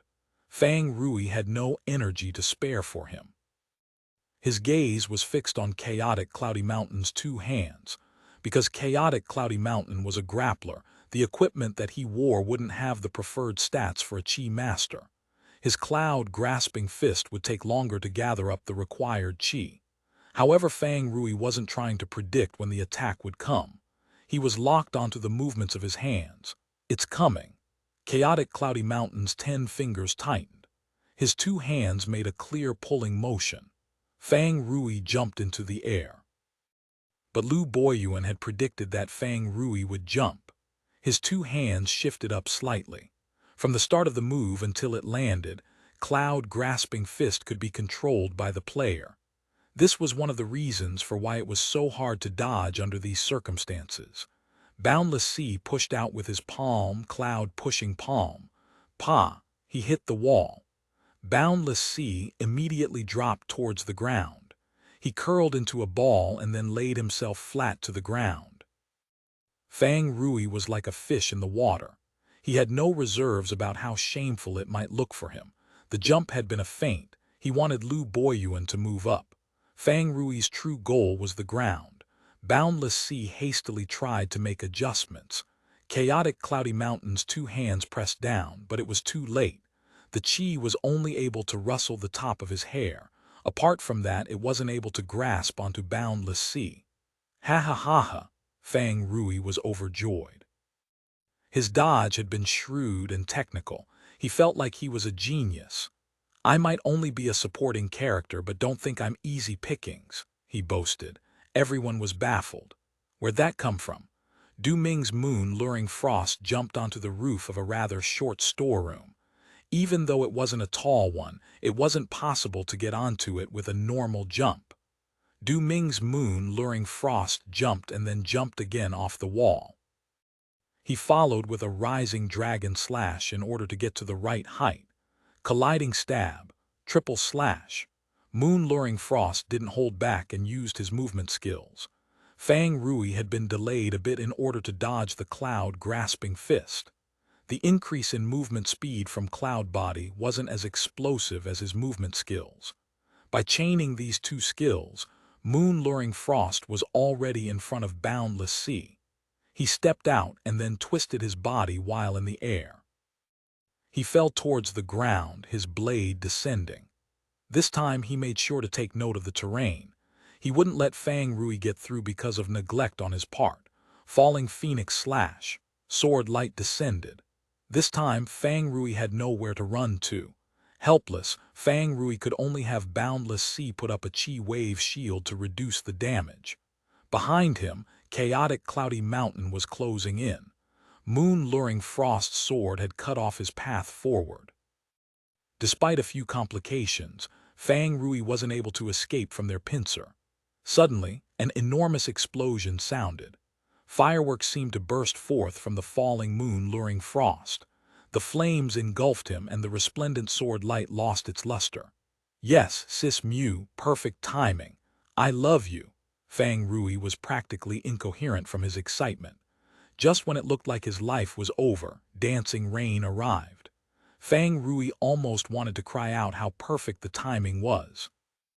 Char, Mucheng didn't have time to share his joy and reminded him. Tang Rou put away the roller coaster of emotions he had experienced. Boundless Sea ran for his life. Moon-luring frost had been blasted out of the air. His downwind sword slash had been interrupted and his balance had been broken. Even so, Du Ming was able to get a sword slash out. Unfortunately, it had been too forced. Boundless Sea was able to dodge it with ease. Not good. From behind, Lu Boyuan had no choice but to re-examine their situation. It had originally been a 2v1. Through the terrain, the two thought they could easily take care of Tang Rui's Boundless Sea, but they hadn't expected him to be so slippery. To think he could find a way out from such a dire situation. Now his backup had arrived. A chi master and a launcher. He and Du Ming had practically no room to dodge their attacks. How were they supposed to fight against them? This time, the ones trapped was Samsara.